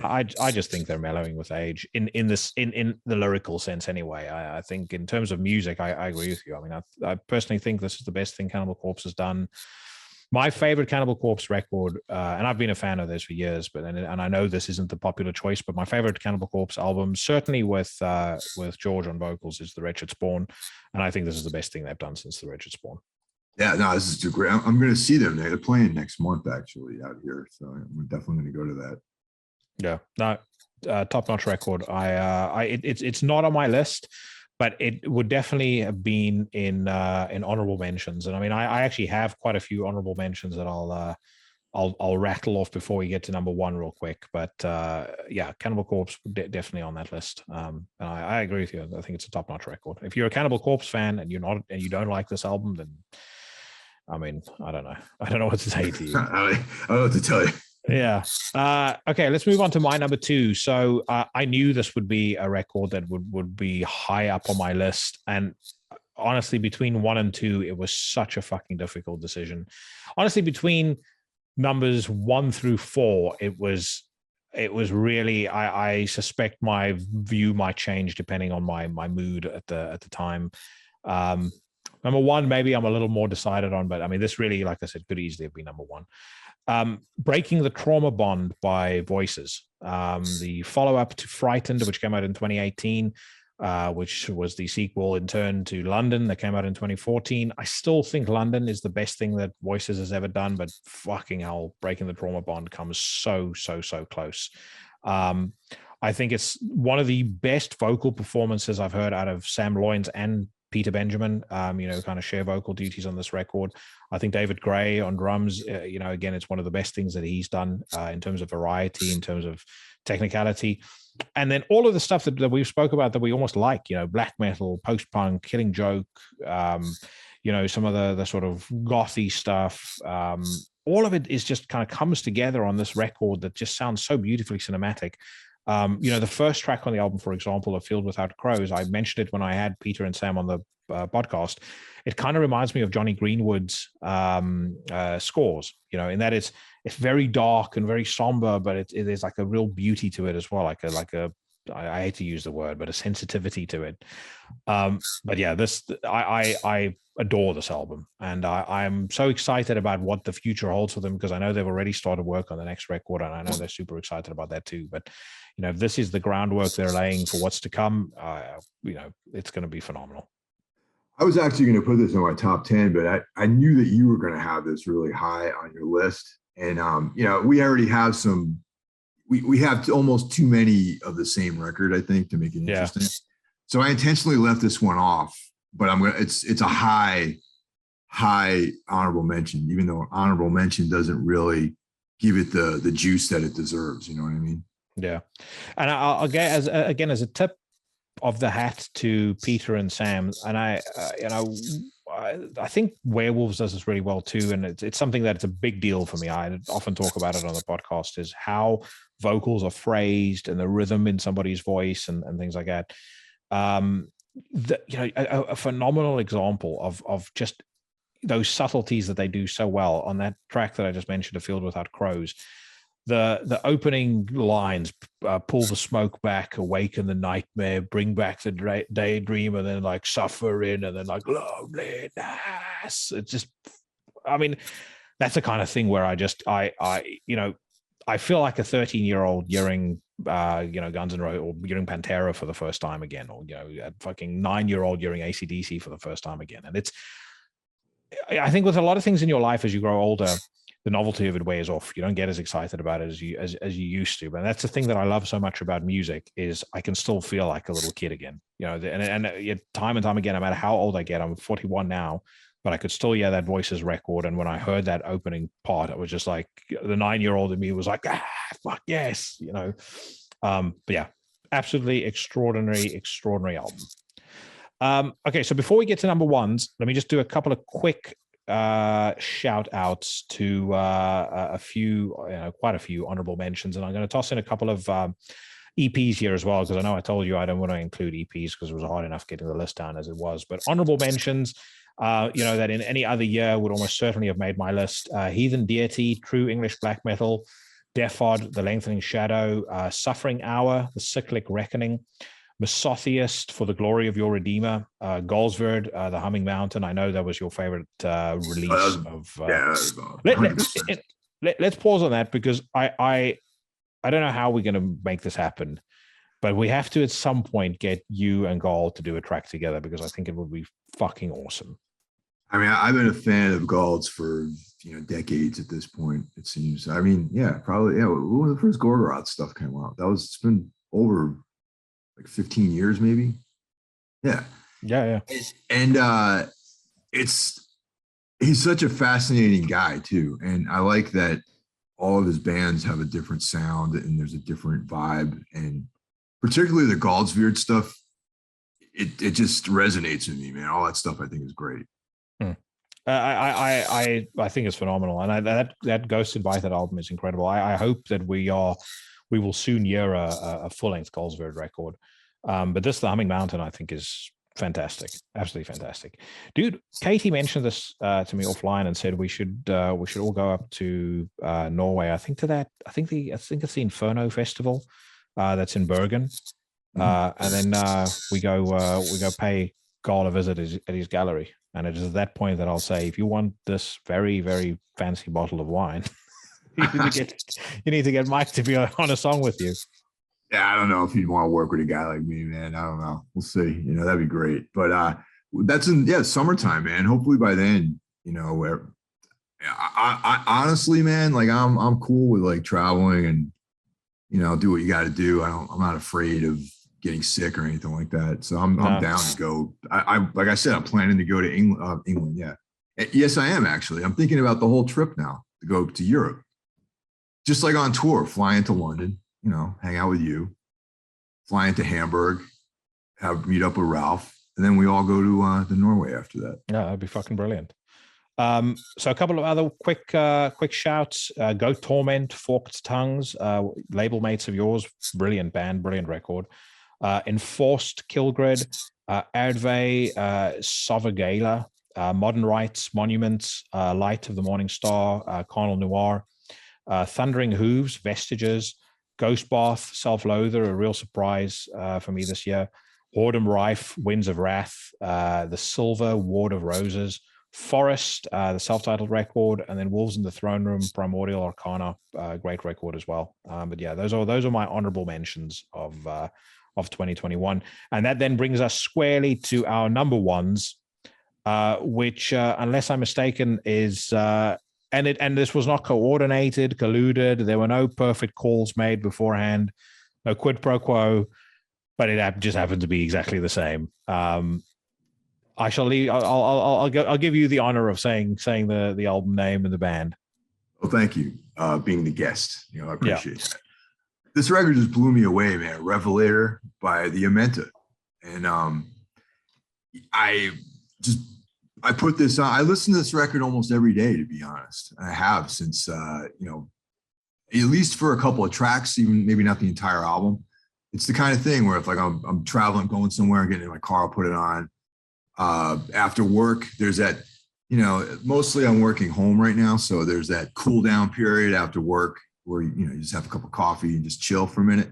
I'll put this record on right at that point, just to kind of get my mind off of my daily thing before I move into the next thing that I'm doing, which usually is more creative in the evenings or physical, And yeah, man, it's just there's so much depth to this record, and there's so many layers of stuff in here. And it's not just a bunch of guys like playing music,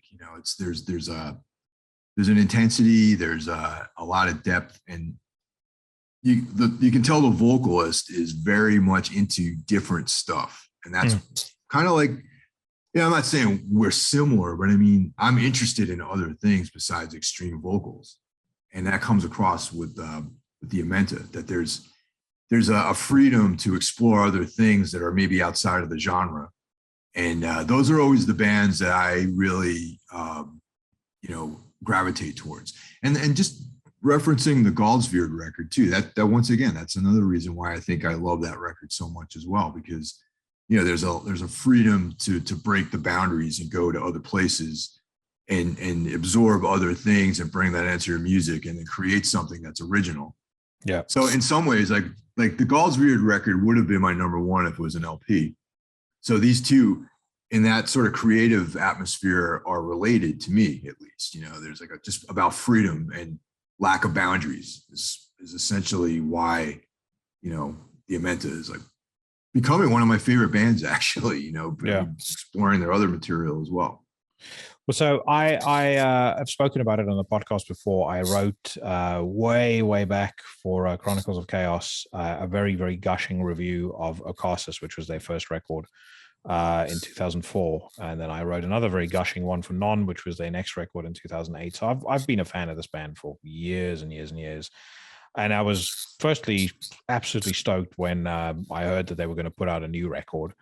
I did not expect something like this, though, because when I had Tim on the show in 2020, and I hadn't heard anything of the album yet by that point, but he did say to me it's going to be very different and things like that. And I in very different, you sort of have maybe an idea in your mind. What I ended up hearing was something that just blew me away completely. As you say, the breaks came off creatively, like they just did whatever they wanted. And I don't know whether you had the opportunity to listen to the episode that I did with Kane, the vocalist, but you're 100% correct. I mean, he does like a lot of different stuff, and his approach to vocals, I think, is probably one of the greatest things to be added to this band, because it brings so much to the table, both from an intensity perspective, from an emotions perspective. He just adds so much by way of dynamics, and you hear it on this record. I mean, he can do some of the fucking crazy screaming that he does on a song like Apocalypsis, and then all of a sudden they go into a track like Silent Twin, which is just acoustics and him singing and having these kind of harmonizing vocal pieces, but it's phenomenal, and all of it hangs together so well. Like, I think this is the record where they've done the most different stuff across each song, and yet it's the album that I think, in terms of flow and in terms of the end-to-end experience, sounds the most cohesive, and it sounds the most like this is exactly how it should be. It's phenomenal. I'm pissed that I haven't seen them live yet, because I've seen the photos and stuff of them playing live, and I think the lighting and the makeup and all the crazy shit that they're doing on stage, I think is just going to enhance the live experience of this. I'd love to see that myself. But yeah, I can't run out of superlatives for this album. I think it's the best album of the year, and I think it will be one of my favorite albums probably for the rest of my life. That is literally how good I think it is. Yeah, I agree with that. And yeah, one of the things that impressed me the most about Kane is claiming influence from female vocalists too. Yeah, and that's awesome, because there's tons of female vocalists I love, and it's hard for me to say I'm influenced by them, because my voice is like a lot different, but maybe approach wise, I could say maybe that there's an influence from some of the female vocalists, like PJ Harvey, with their approach to it, but sonically, no, but that's awesome, man. And I visualize the Amenta as, it's almost like this record is almost like from like the 70s, how like you'll listen to a Bowie record from the 70s. Yeah. Like something on Heroes or something like that, where there's like all kinds of subtle layers and things going on that, as you listen to the record more and more, like, for example, I put Heroes on, right? That's one of my favorite Bowie records. And with headphones on, every single time I listen to it, I hear some other texture in there that I might not have noticed before, or some effect on a guitar or something like that. You get something out of it every time you listen to it. And that's what Revelator's like to me. There's like some nuance that I didn't pick up the last time I listened to it.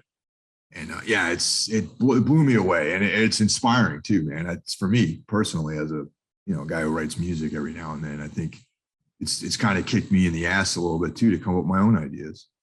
Well, I could hear, you were talking about that creative freedom. I can hear a lot of that coming out, particularly on the Last Twos record.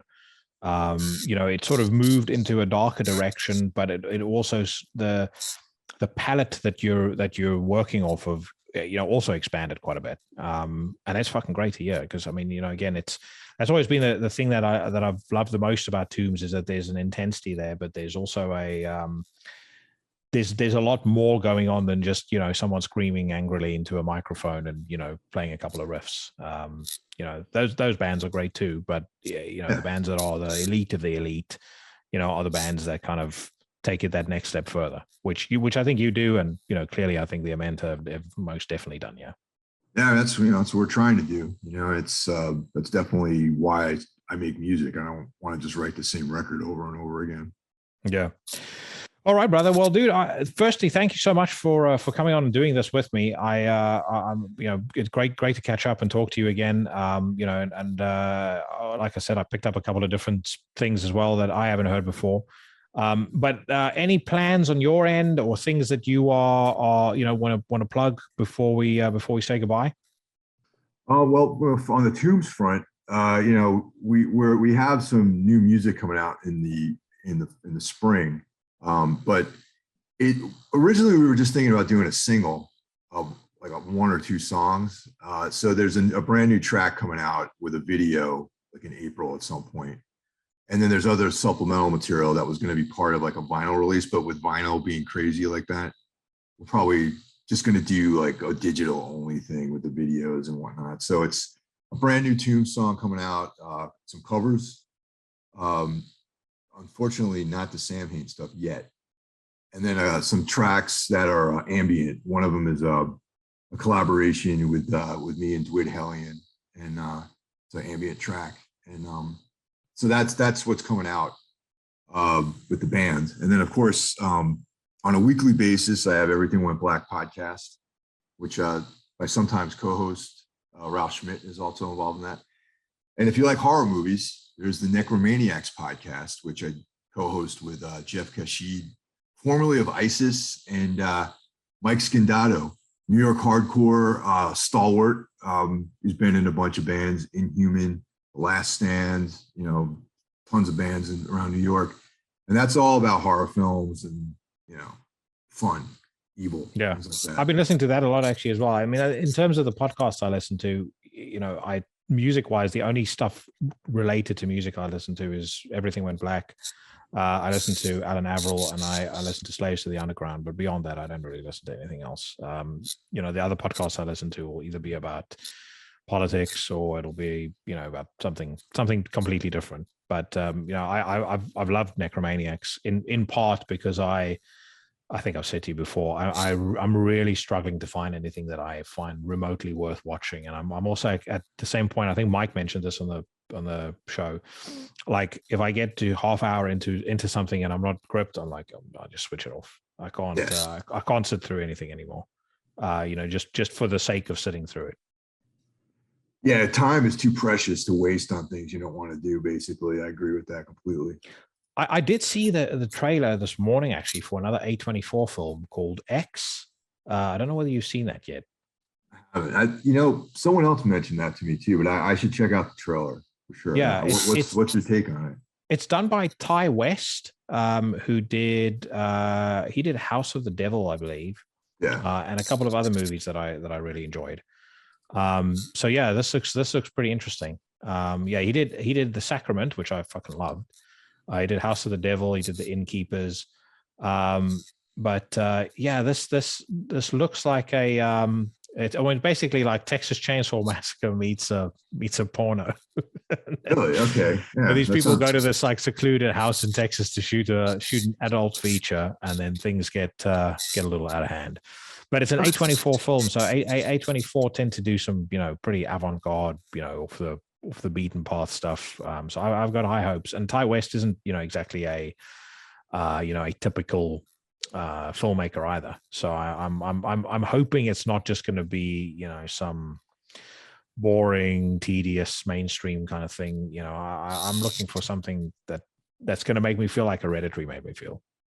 Yeah, Hereditary was great. I didn't like Midsommar at all, really. No. When I think about it, I thought it was kind of garbage, really. Most people love. Everyone goes off on that movie. I hated I it. don't know why. There's nothing scary about it. There's literally the only thing cool about the movie is the opening scene with the main character's sister. Everything else I thought was total crap. I thought the movie was gonna that opening scene made me think the film was gonna be great, but then it ended up just being. I mean, everyone says this, but I really believe that it's just kind of like a pale, like Wicker Man, rip off kind of, And that theme, like the occult, crazy human sacrifice cults and stuff. It's so fertile for something great, but they just, I don't know. It's so few filmmakers that actually get it right. I have this conversation all the time because that what they call folk horror is like within one of my favorite horror genres, like literature, like weird fiction, like H.P. Lovecraft and all that.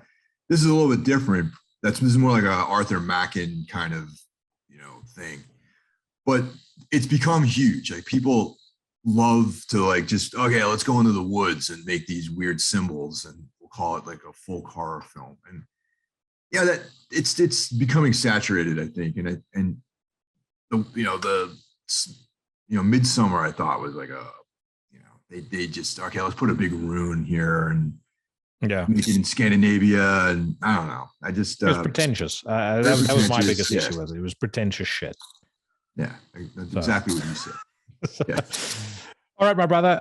Stay on. I want to quickly tell you something offline, but thanks again for coming on, and hopefully we'll speak again at some point soon. And for sure, hopefully I'll see you in the UK this year. Like I said, I'm hoping, man. I'm going to do everything I can for sure, man. Yeah, I'm not. I don't go to tourist traps, so I'll warn you about that in advance. But we'll do some other very cool stuff. I'd rather do non-touristy stuff too, man. Good. Absolutely. And I hope you eat meat. Otherwise, dude, that's all. Actually, that's all I'm eating right now is meat. Are you doing carnivore January? Yeah, carnivore January. Oh, really? How's that going? It's going good. I just it has more to do with like doing both weightlifting and Muay Thai at the same time. So I just need to be more animalistic these days. So it's like, and it's helped, man. I feel great, and it's not something I've done it before. I've just eaten meat for a month rather. And then, but I'm generally always in that kind of keto zone. Like I don't really eat bread or pasta or anything like that, but I'm not eating any vegetables, literally having steaks and, fish for every meal. So eggs, stuff like that. And I feel great, Dude, you're gonna have a good time when you come visit. Yeah, then. So, like I said, stay on, and for the rest of you guys, adios.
Congratulations are in order to the official Into the Necrosphere #1 record of 2021, Revelator by the Amenta, and the song that you just listened to is a track called Epoch Ellipsis. Now, I'm going to stress once again, and I did kind of joke with Mike about it, but Mike and Kelly sent me their lists probably about a day or two before we recorded the episodes. And actually, I recorded those episodes just about back to back, so...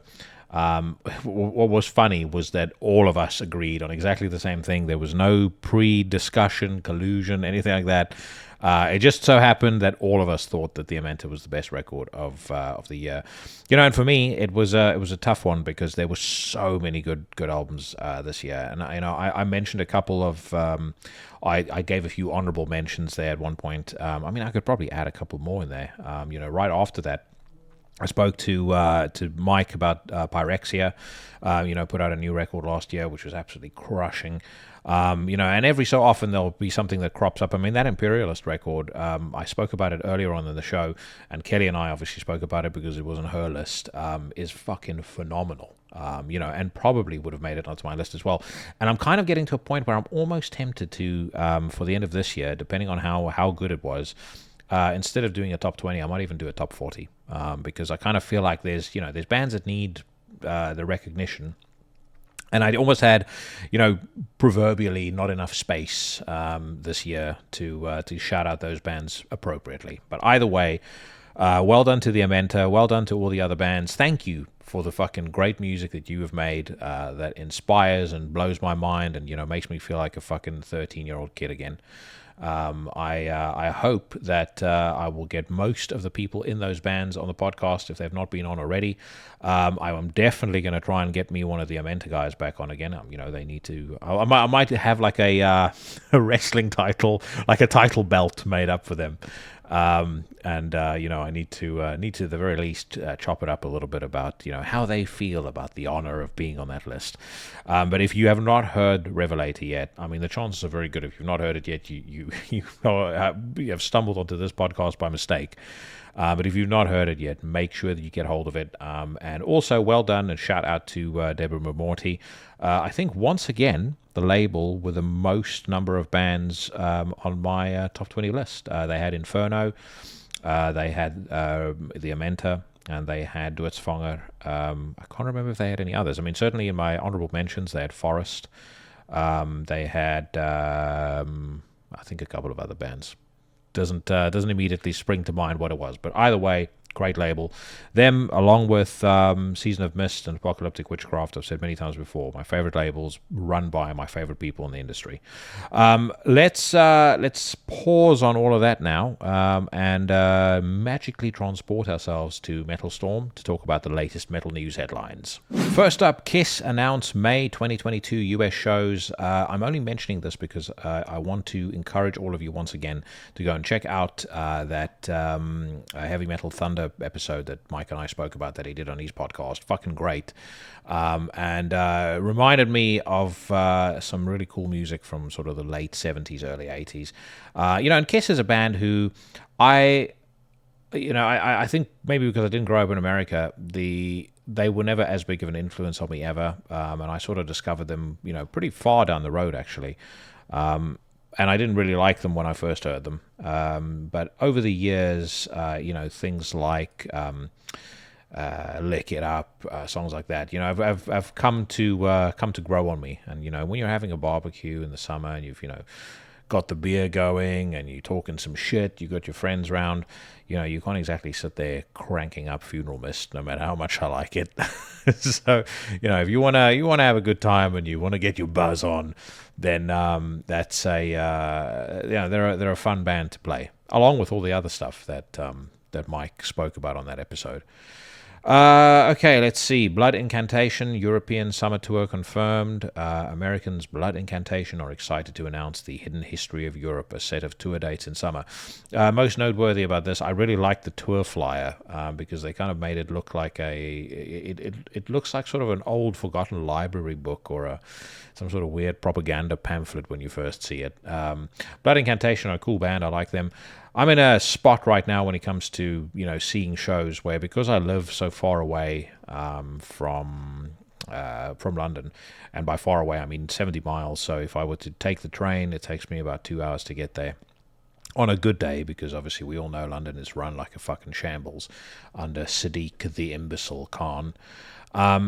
So anyway, it's a bit too much of a pain in the ass for me to go there, and it's also expensive because, you know, if I'm going to go there and watch a show until 11 at night, I don't want to have to, you know, only be back home by sort of 2 in the morning. So I have to be selective with what I go and watch. Is the long story short. So also, even going on from that, very unlikely I'll be at that Blood Incantation show. But there are a couple that I do want to try and catch this year. One of them being, when Atheist play in April, I will definitely be there for that. Definitely going to see Mayhem. Rammstein aren't playing in London, but they're playing Cardiff and Coventry. I still want to go and watch both. And there's a couple of bands that I'll make the exception for. But, if Biohazard somehow get their acts together and play another show, I don't give a shit who is in Evan Seinfeld's spot. I'll be there for that too. Immolation reveal the Age of No Light single and video. I have heard the full Acts of God record, and I'll talk about it nearer its release time, which I think is in fact, actually, I for some reason had it in my head that it was January, but I see it's due out February 18th, so I've heard it quite a bit in advance. But anyway, Nuclear Blast sent me the promo for this, and I've actually very often don't listen to promos because I prefer hearing stuff in high res on Cobuz, which I know makes me sound like a fucking nerd. But when it comes to Immolation, there was going to be no holding back on that one. I listened to it immediately, and I'll tell you this much. It is fucking sensational. In my opinion, the best record that they've done since Kingdom of Conspiracy, and for me, Kingdom of Conspiracy was the best record that Immolation had done since Close to a World Below. So if you follow the logic or the timeline, then and you like the records that I just mentioned now, then get ready to be very happy, because those albums are fucking, or this new record is fucking brilliant. And I mean, you probably know that already based on the two singles that have come out. The last one they put out, I don't know why it never kind of sat with me as long as maybe it should have, because it's not a bad record. I just for some reason was not as compelled to go back to it as I was to Kingdom of Conspiracy. But anyways, like I said, that's out now, so go check out that single if you haven't listened to it yet. And who knows what may happen as far as Immolation are concerned, and this podcast. Corpse Grinder streams new track. George Corpse Grinder Fisher has debuted a new track called On Wings of Carnage. The latter will be part of the Corpse Grinders self-titled debut long player, which will officially land in stores on February 25th, 2022. Nikki Law of Breaking the Law PR, she's a fucking badass woman. She got in touch with me about about being on her mailing list and stuff like that, and I said, yeah, no, I'd love to be. And she kind of cracked a joke about how busy she was dealing with Corpse Grinder interview requests, and I thought for a second to ask her whether I can add myself to the list, and then I just thought, I don't want to be one of those guys. I know it's probably ridiculous, and I don't think she would have minded, but if everyone is going to be talking to him, does it make such a difference having him on the podcast? And do I want to be one of the people that nags her predictably to speak to him? But maybe down the line, it'll be fun to have him on. But it's like I said, I wouldn't say I had the chance, because she may well have turned around and said, you're way too small time for me, or at least for him. But either way, I didn't pursue it either way. Ghost put out Call Me Little Sunshine song and music video. Swedish rockers Ghost have dropped a brand new music video for the latest single called Call Me Little Sunshine. The name itself is enough to make me not want to hear that song or record, and I must apologize to Alan Averill. I didn't think it at the time, but when I revisited that episode that I was on Agitators Anonymous on, and I made a joke and I said Red Sovereign is Ghost for grown-ups, and I mentioned it in this podcast too when we spoke about it. It's not Ghost for grown-ups. It's dark, badass, Motorhead and Venom inspired shit done by a guy who's got a very unique voice, a very unique style. But I hope that he wasn't offended by it. I don't think he would have been, but it wasn't meant in a mean way. Ghost, on the other hand, there was like a brief period where I entertained the idea of a couple of Ghost tracks, and I have seen them live, and I saw them live with opening for Metallica, and I was pretty entertained, as much as I thought most of the show was, most of that day was just pretty dull, but yeah, they're a shit band. I mean, there's no getting around it. They're a fucking kids band, and that's the end of it. They don't have a place on Into the Necrosphere. Deicide part ways with guitarist Chris Cannella. Now, I know what you're thinking. Dave Ellefson appears on Into the Necrosphere, and soon after he leaves Megadeth under, shall we say, less than stellar circumstances. And then Chris Cannella leaves Deicide. Now, the posting that Deicide put out was pretty matter of fact. It said, "We are pleased to announce and welcome Taylor Nordberg to the Deicide family, an amazing and accomplished guitarist who takes our sound to the next level and brings a profound level of professionalism that completes and complements the Deicide machine." I think prior to that, he did something that was, or they said something that was, again, pretty matter of fact. Chris Cannella is stepping away from Deicide, and Chris did the same thing on his Facebook. Now, I would say I don't know what the circumstances were behind the split, and even if it were, the most scandalous shit imaginable, having met him now, I don't think Chris is such a classy guy. I don't think that he would talk out of school. But I sort of laughed when they introduced this new guitarist, because I thought to myself, why even bother at this point? Just do what Glenn Danzig does. And I mean, he's like one of the few guys who is notoriously difficult to work with, and just ended up leaning into it. He never announces who's in his band. He does his music, and he gets the people that he trusts and that he likes playing with to play with him, but that's it. And I think Deicide should go the same way. They should just come out and say, Deicide is Glenn and Steve. We have people that play with us from time to time, who we like playing with us, and that's just the way that it is. Because the reality is, does anyone here want to bet their house on Taylor Nordberg still being in Deicide in 3 months' time? Or not 3 months' time, sorry, 3 years' time, I should say. Let's not be that cynical. 3 years' time. I guarantee you in 3 years' time he's out of the band. Or either he's out of the band, or Kevin, the other guitarist, is out of the band. Yes, something that's interesting as well, though, that I thought about is, Kevin was in Order of Ennead with Steve, which was a pretty melodic band. Taylor Nordberg, comes from The Absence.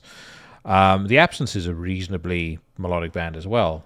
So is that an indication of where Deicide is going musically on their next record? Probably not, but you never know. I know Steve likes melodic music, so and they have, it's not like Deicide haven't toyed with melody over the course of the past couple of records. The other question that I have is the does this potentially slow down the recording of the new Deicide record, or at least the writing of it? Because if memory serves me correctly, Chris mentioned on my podcast that they'd been working on writing the new record together. And I would assume they're not going to use any of his ideas. So anyway, either way, I will say this: I don't know why it happened, but Chris is an absolute gangster of a man. It was so great talking to him on the podcast, and I'm looking forward to whatever he does next.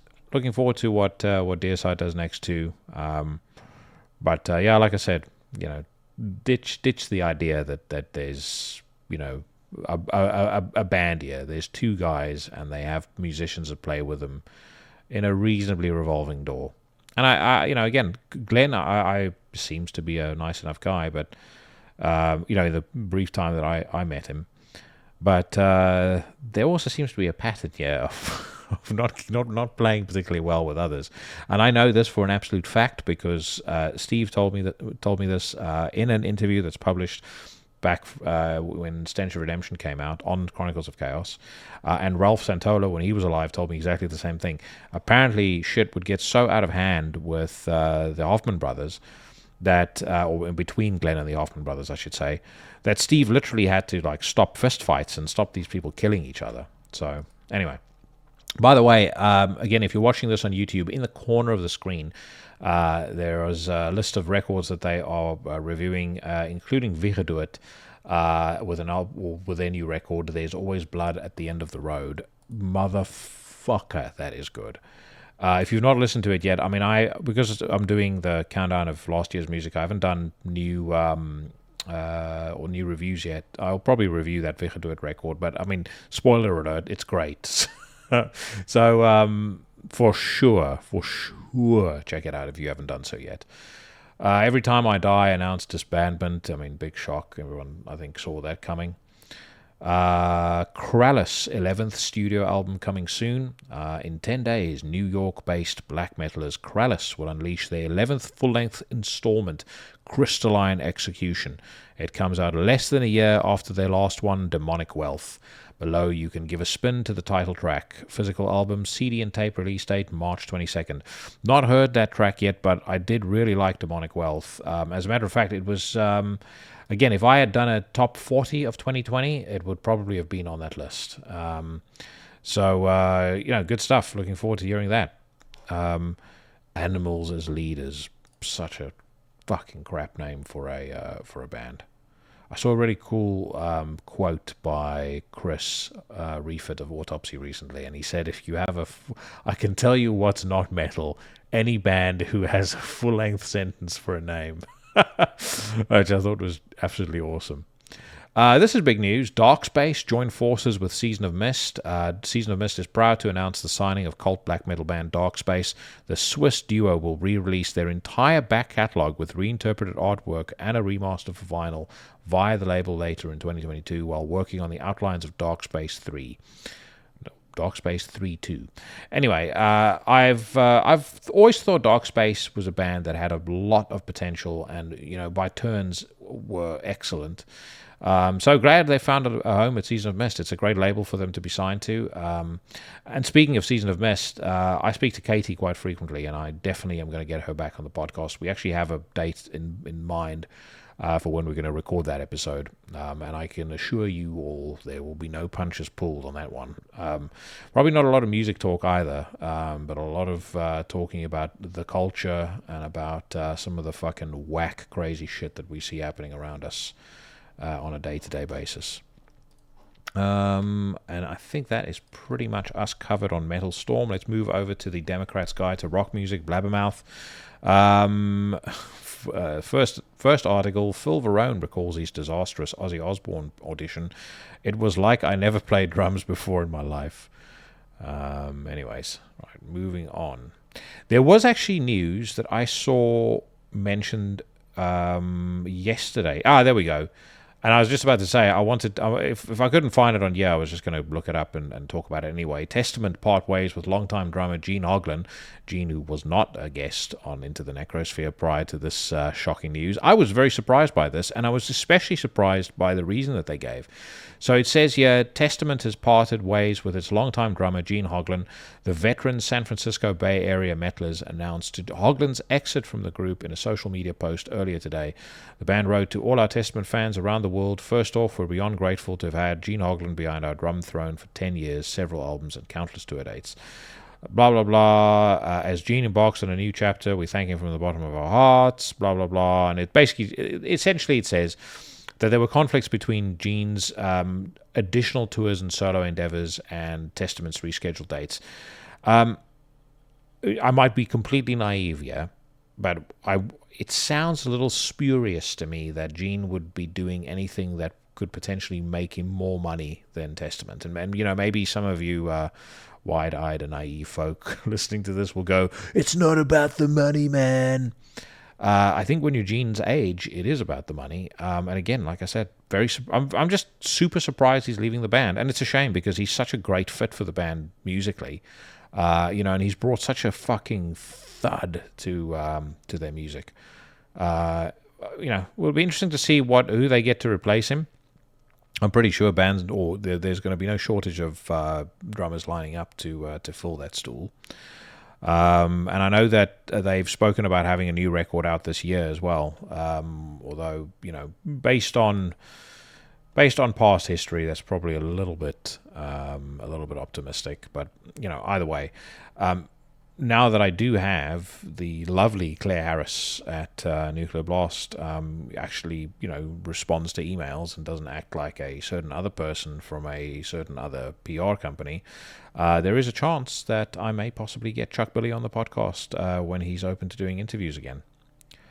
Meatloaf dies at 74. Not black metal news, but sad news. I was never a big fan of Mr. Loaf's music, but I did actually think he was a reasonably good actor. And I think the Robert Paulson character that he played in Fight Club was fucking awesome. I was going to post his name was Robert Paulson on Twitter, and then I saw that my buddy Nick Bazuzu beat me to it. But yeah, sad news. But unfortunately, as I've said before, we're going to have to start getting used to. We're going to start having to get used to this sort of thing happening, because a lot of our Euros are getting old, and as you get old and you've lived a life where you've burnt the candle at both ends, eventually you have to pay the price. As we all will at some point. Ghost postpones Jimmy Kimmel live appearance. Did they postpone it because they realized that Jimmy Kimmel is an insufferable fool and an asshole, or are there other reasons for it? Interesting to see in the States the change. I've spoken about this before, and why I kind of have optimism for this woke fucking nonsense coming to an end at some point in the next couple of years. It's part of what makes me think that is it's if you look at the shifting pattern in what people are watching and what people are consuming from a television, from a news perspective in the States. Tucker Carlson is by far the biggest newscaster in the US. He gets about 4.5 million people watching him every night, apparently, according to the statistics that I read. Whereas I think the closest to him is Rachel Maddow, who's a fucking crackpot and a loon. And I think she's on something like 1 million, 1.5 million, but either way, it's not even close to her. And then Greg Gutfeld, his late night show is absolutely trouncing Stephen Colbert, Jimmy Kimmel, Daily Show, and all of these fucking try to be funny, pretentious late night cunts. As I said, his show is completely trouncing them. So, that to me suggests a shift in thinking in American consciousness in the public generally. And, when I have Katie on, I'll talk to her about it in more detail. So I'm not going to go into detail about it and my thoughts on why that's happened soon. But I think there's been a couple of key things over the course of the last 15 to 18 months that has really driven that and has kind of awoken people to some of the horse shit that's been fed to them over the course of, the last decade. And I'm fucking excited to see it. I hope it finally starts to, cater through to movies and to TV again, because fuck knows, it's a roll of the dice watching anything new now. I watched The Green Knight this past weekend, and even though that wasn't woke, it was absolutely abysmal. But frequently, there's just every single fucking thing you watch has to have some sort of social justice warrior element or message or something in it, and I can't stand it anymore, which is why I keep watching old stuff. I'm busy with The Wire right now. Now, I will go on to some newer stuff when that's done. I'm going to watch, I think when this is done, I'm going to watch the third season of Narcos Mexico. I want to watch Archive 81, because that seemed pretty interesting, but, again, I'll give it an episode or two to get its shit together. But, I mean, there's just so few shows of the quality and caliber of Boardwalk Empire, The Sopranos, Mindhunter, anything like that coming out right now, because everything has to have some sort of political agenda, and it's the same with movies. There was basically one or two movies that came out last year that I truly enjoyed. One of them was Dune, and if you ask me off the top of my head what the others were, I couldn't even tell you, because as much as I enjoyed them comparative to the other stuff that was coming out, which was shit. But there wasn't a Sicario, there wasn't a There Will Be Blood. Movies of that caliber and of that longevity just seem to be few and far between. But enough of that old man rant. Some nice to read, heartwarming news. Metallica gifts LA street performer a new set of drums after his was stolen. It says here Metallica stepped in to help a Los Angeles street performer after his drum kit was stolen. Sheriff Drummond, who is famous for playing drums from the bed of his truck, had both his truck and drums stolen from in front of his Hawthorne apartment in December. And he got his truck back apparently, but the Metallica boys stepped in and helped him out with a new set of drums. Good on them. Maybe it would be nice to give the man a few extra ducats as well, given that they are pretty rich. But, then I would have given him enough money so that he can pack up his shit and move out of Los Angeles because, there's a very good reason why the place is in such a fucking shambles. And their names are Eric Garcetti and Gavin Newsom. Let's move on. Rage Against the Machine postponed start of their reunion tour in July. Rage Against the Machine has postponed the start date of its much anticipated public service announcement to the summer. Probably because Tom Morello has to go and study at the knee of Noam Chomsky for a couple of weeks before they go on tour, so that he's got insightful things to share with his audience.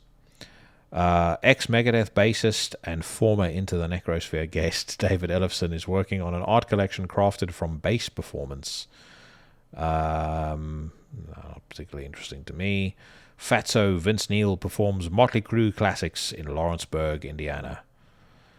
Ted Nugent praises dirtbag Bruce Springsteen for surrounding himself with virtuoso musicians.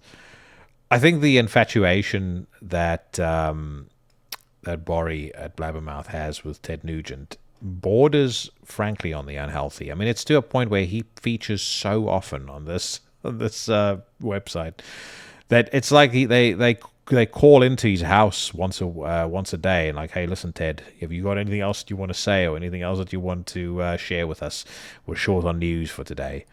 I listened to Ted's last episode on Joe Rogan, and I didn't get through the whole thing because I find Ted to be very full of himself, and a lot of the stuff that he says is just fucking idiotic. But I've said this before. His rant that he goes on very famously that went viral about veganism and the impact that has on society, that I thoroughly agree with. But on the topic of Joe Rogan, the recent James Lindsay episode that he did was, as the youth would say, pure fire. And I like James Lindsay very much anyway. I have read his book, follow him on Twitter. He's a fucking smart man. And either way, like I said, it's an excellent episode. If you're into or interested, I wouldn't say into. If you have any interest or in observing what's going on in the culture right now, scary shit too, because he talks a lot about the parallels between what's going on in education and what happened in the Chinese Cultural Revolution. And he also talks about some of the kind of stated plans of a lot of these Marxists and how a lot of that is now starting to be implemented quite openly. And if you've followed their writings and stuff over the years, you can kind of see a lot of it coming to fruition right now. So I'd strongly recommend everyone check that out. And that is, of course, right after you've listened to every single Into the Necrosphere, Everything Went Black, Necromaniacs, Slave to the Underground, Horrorwolf 666. Who else should I shout out as far as podcasts are concerned? But yeah, listen to every single one of those podcast episodes first and foremost. Actually, Agitators Anonymous. How could I forget? Alan's been on a fucking roll over the course of the last couple of weeks. I'll definitely say that. As my guest, Mike Hill. He's. I have, and I hope you won't publicly disagree with me on this. But he and I, we just hit it off. I think after the first time that he was on the podcast, and I don't even know how it sort of developed. But I really do consider him a friend. I'd love to. I'd really think it'd be awesome if we can see each other this year. I would hope he considers me a friend also. Not to go into the Randy Newman "You Have a Friend in Me" song. It was fucking great talking to him. It's great to see him in such a good mood as well. And oh man, if that Sam Hain covers record actually happens. I'm gonna tattoo get a Sam Hain tattoo on my leg or something to commemorate it. But secondly, I mean, it'll sound so good because the cover that he did of The Shift was just absolutely sensational. I mean, he's like the guy that has the most. I think just from an attitude perspective, like he's the embodiment of what I love about Sam Hain. I know that's I'm not really describing it in the right way, but maybe you guys can figure out what I mean. All right, one more, and then I'm going to finish up for this week. Steel Panther announces first leg of Res Erections 2022 tour.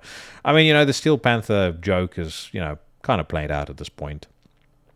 Whenever I see Steel Panther, I think of two things. Number one, I think of when I got my tattoo from Dan Marshall.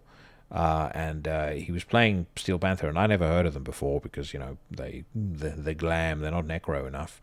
And I think we got to Community Property, and I started paying attention to the lyrics, and I was laughing so much I literally had to fucking bite down on my lip to not to stop myself from shaking, and have him fuck up on the tattoo. I mean, I was sobbing with laughter.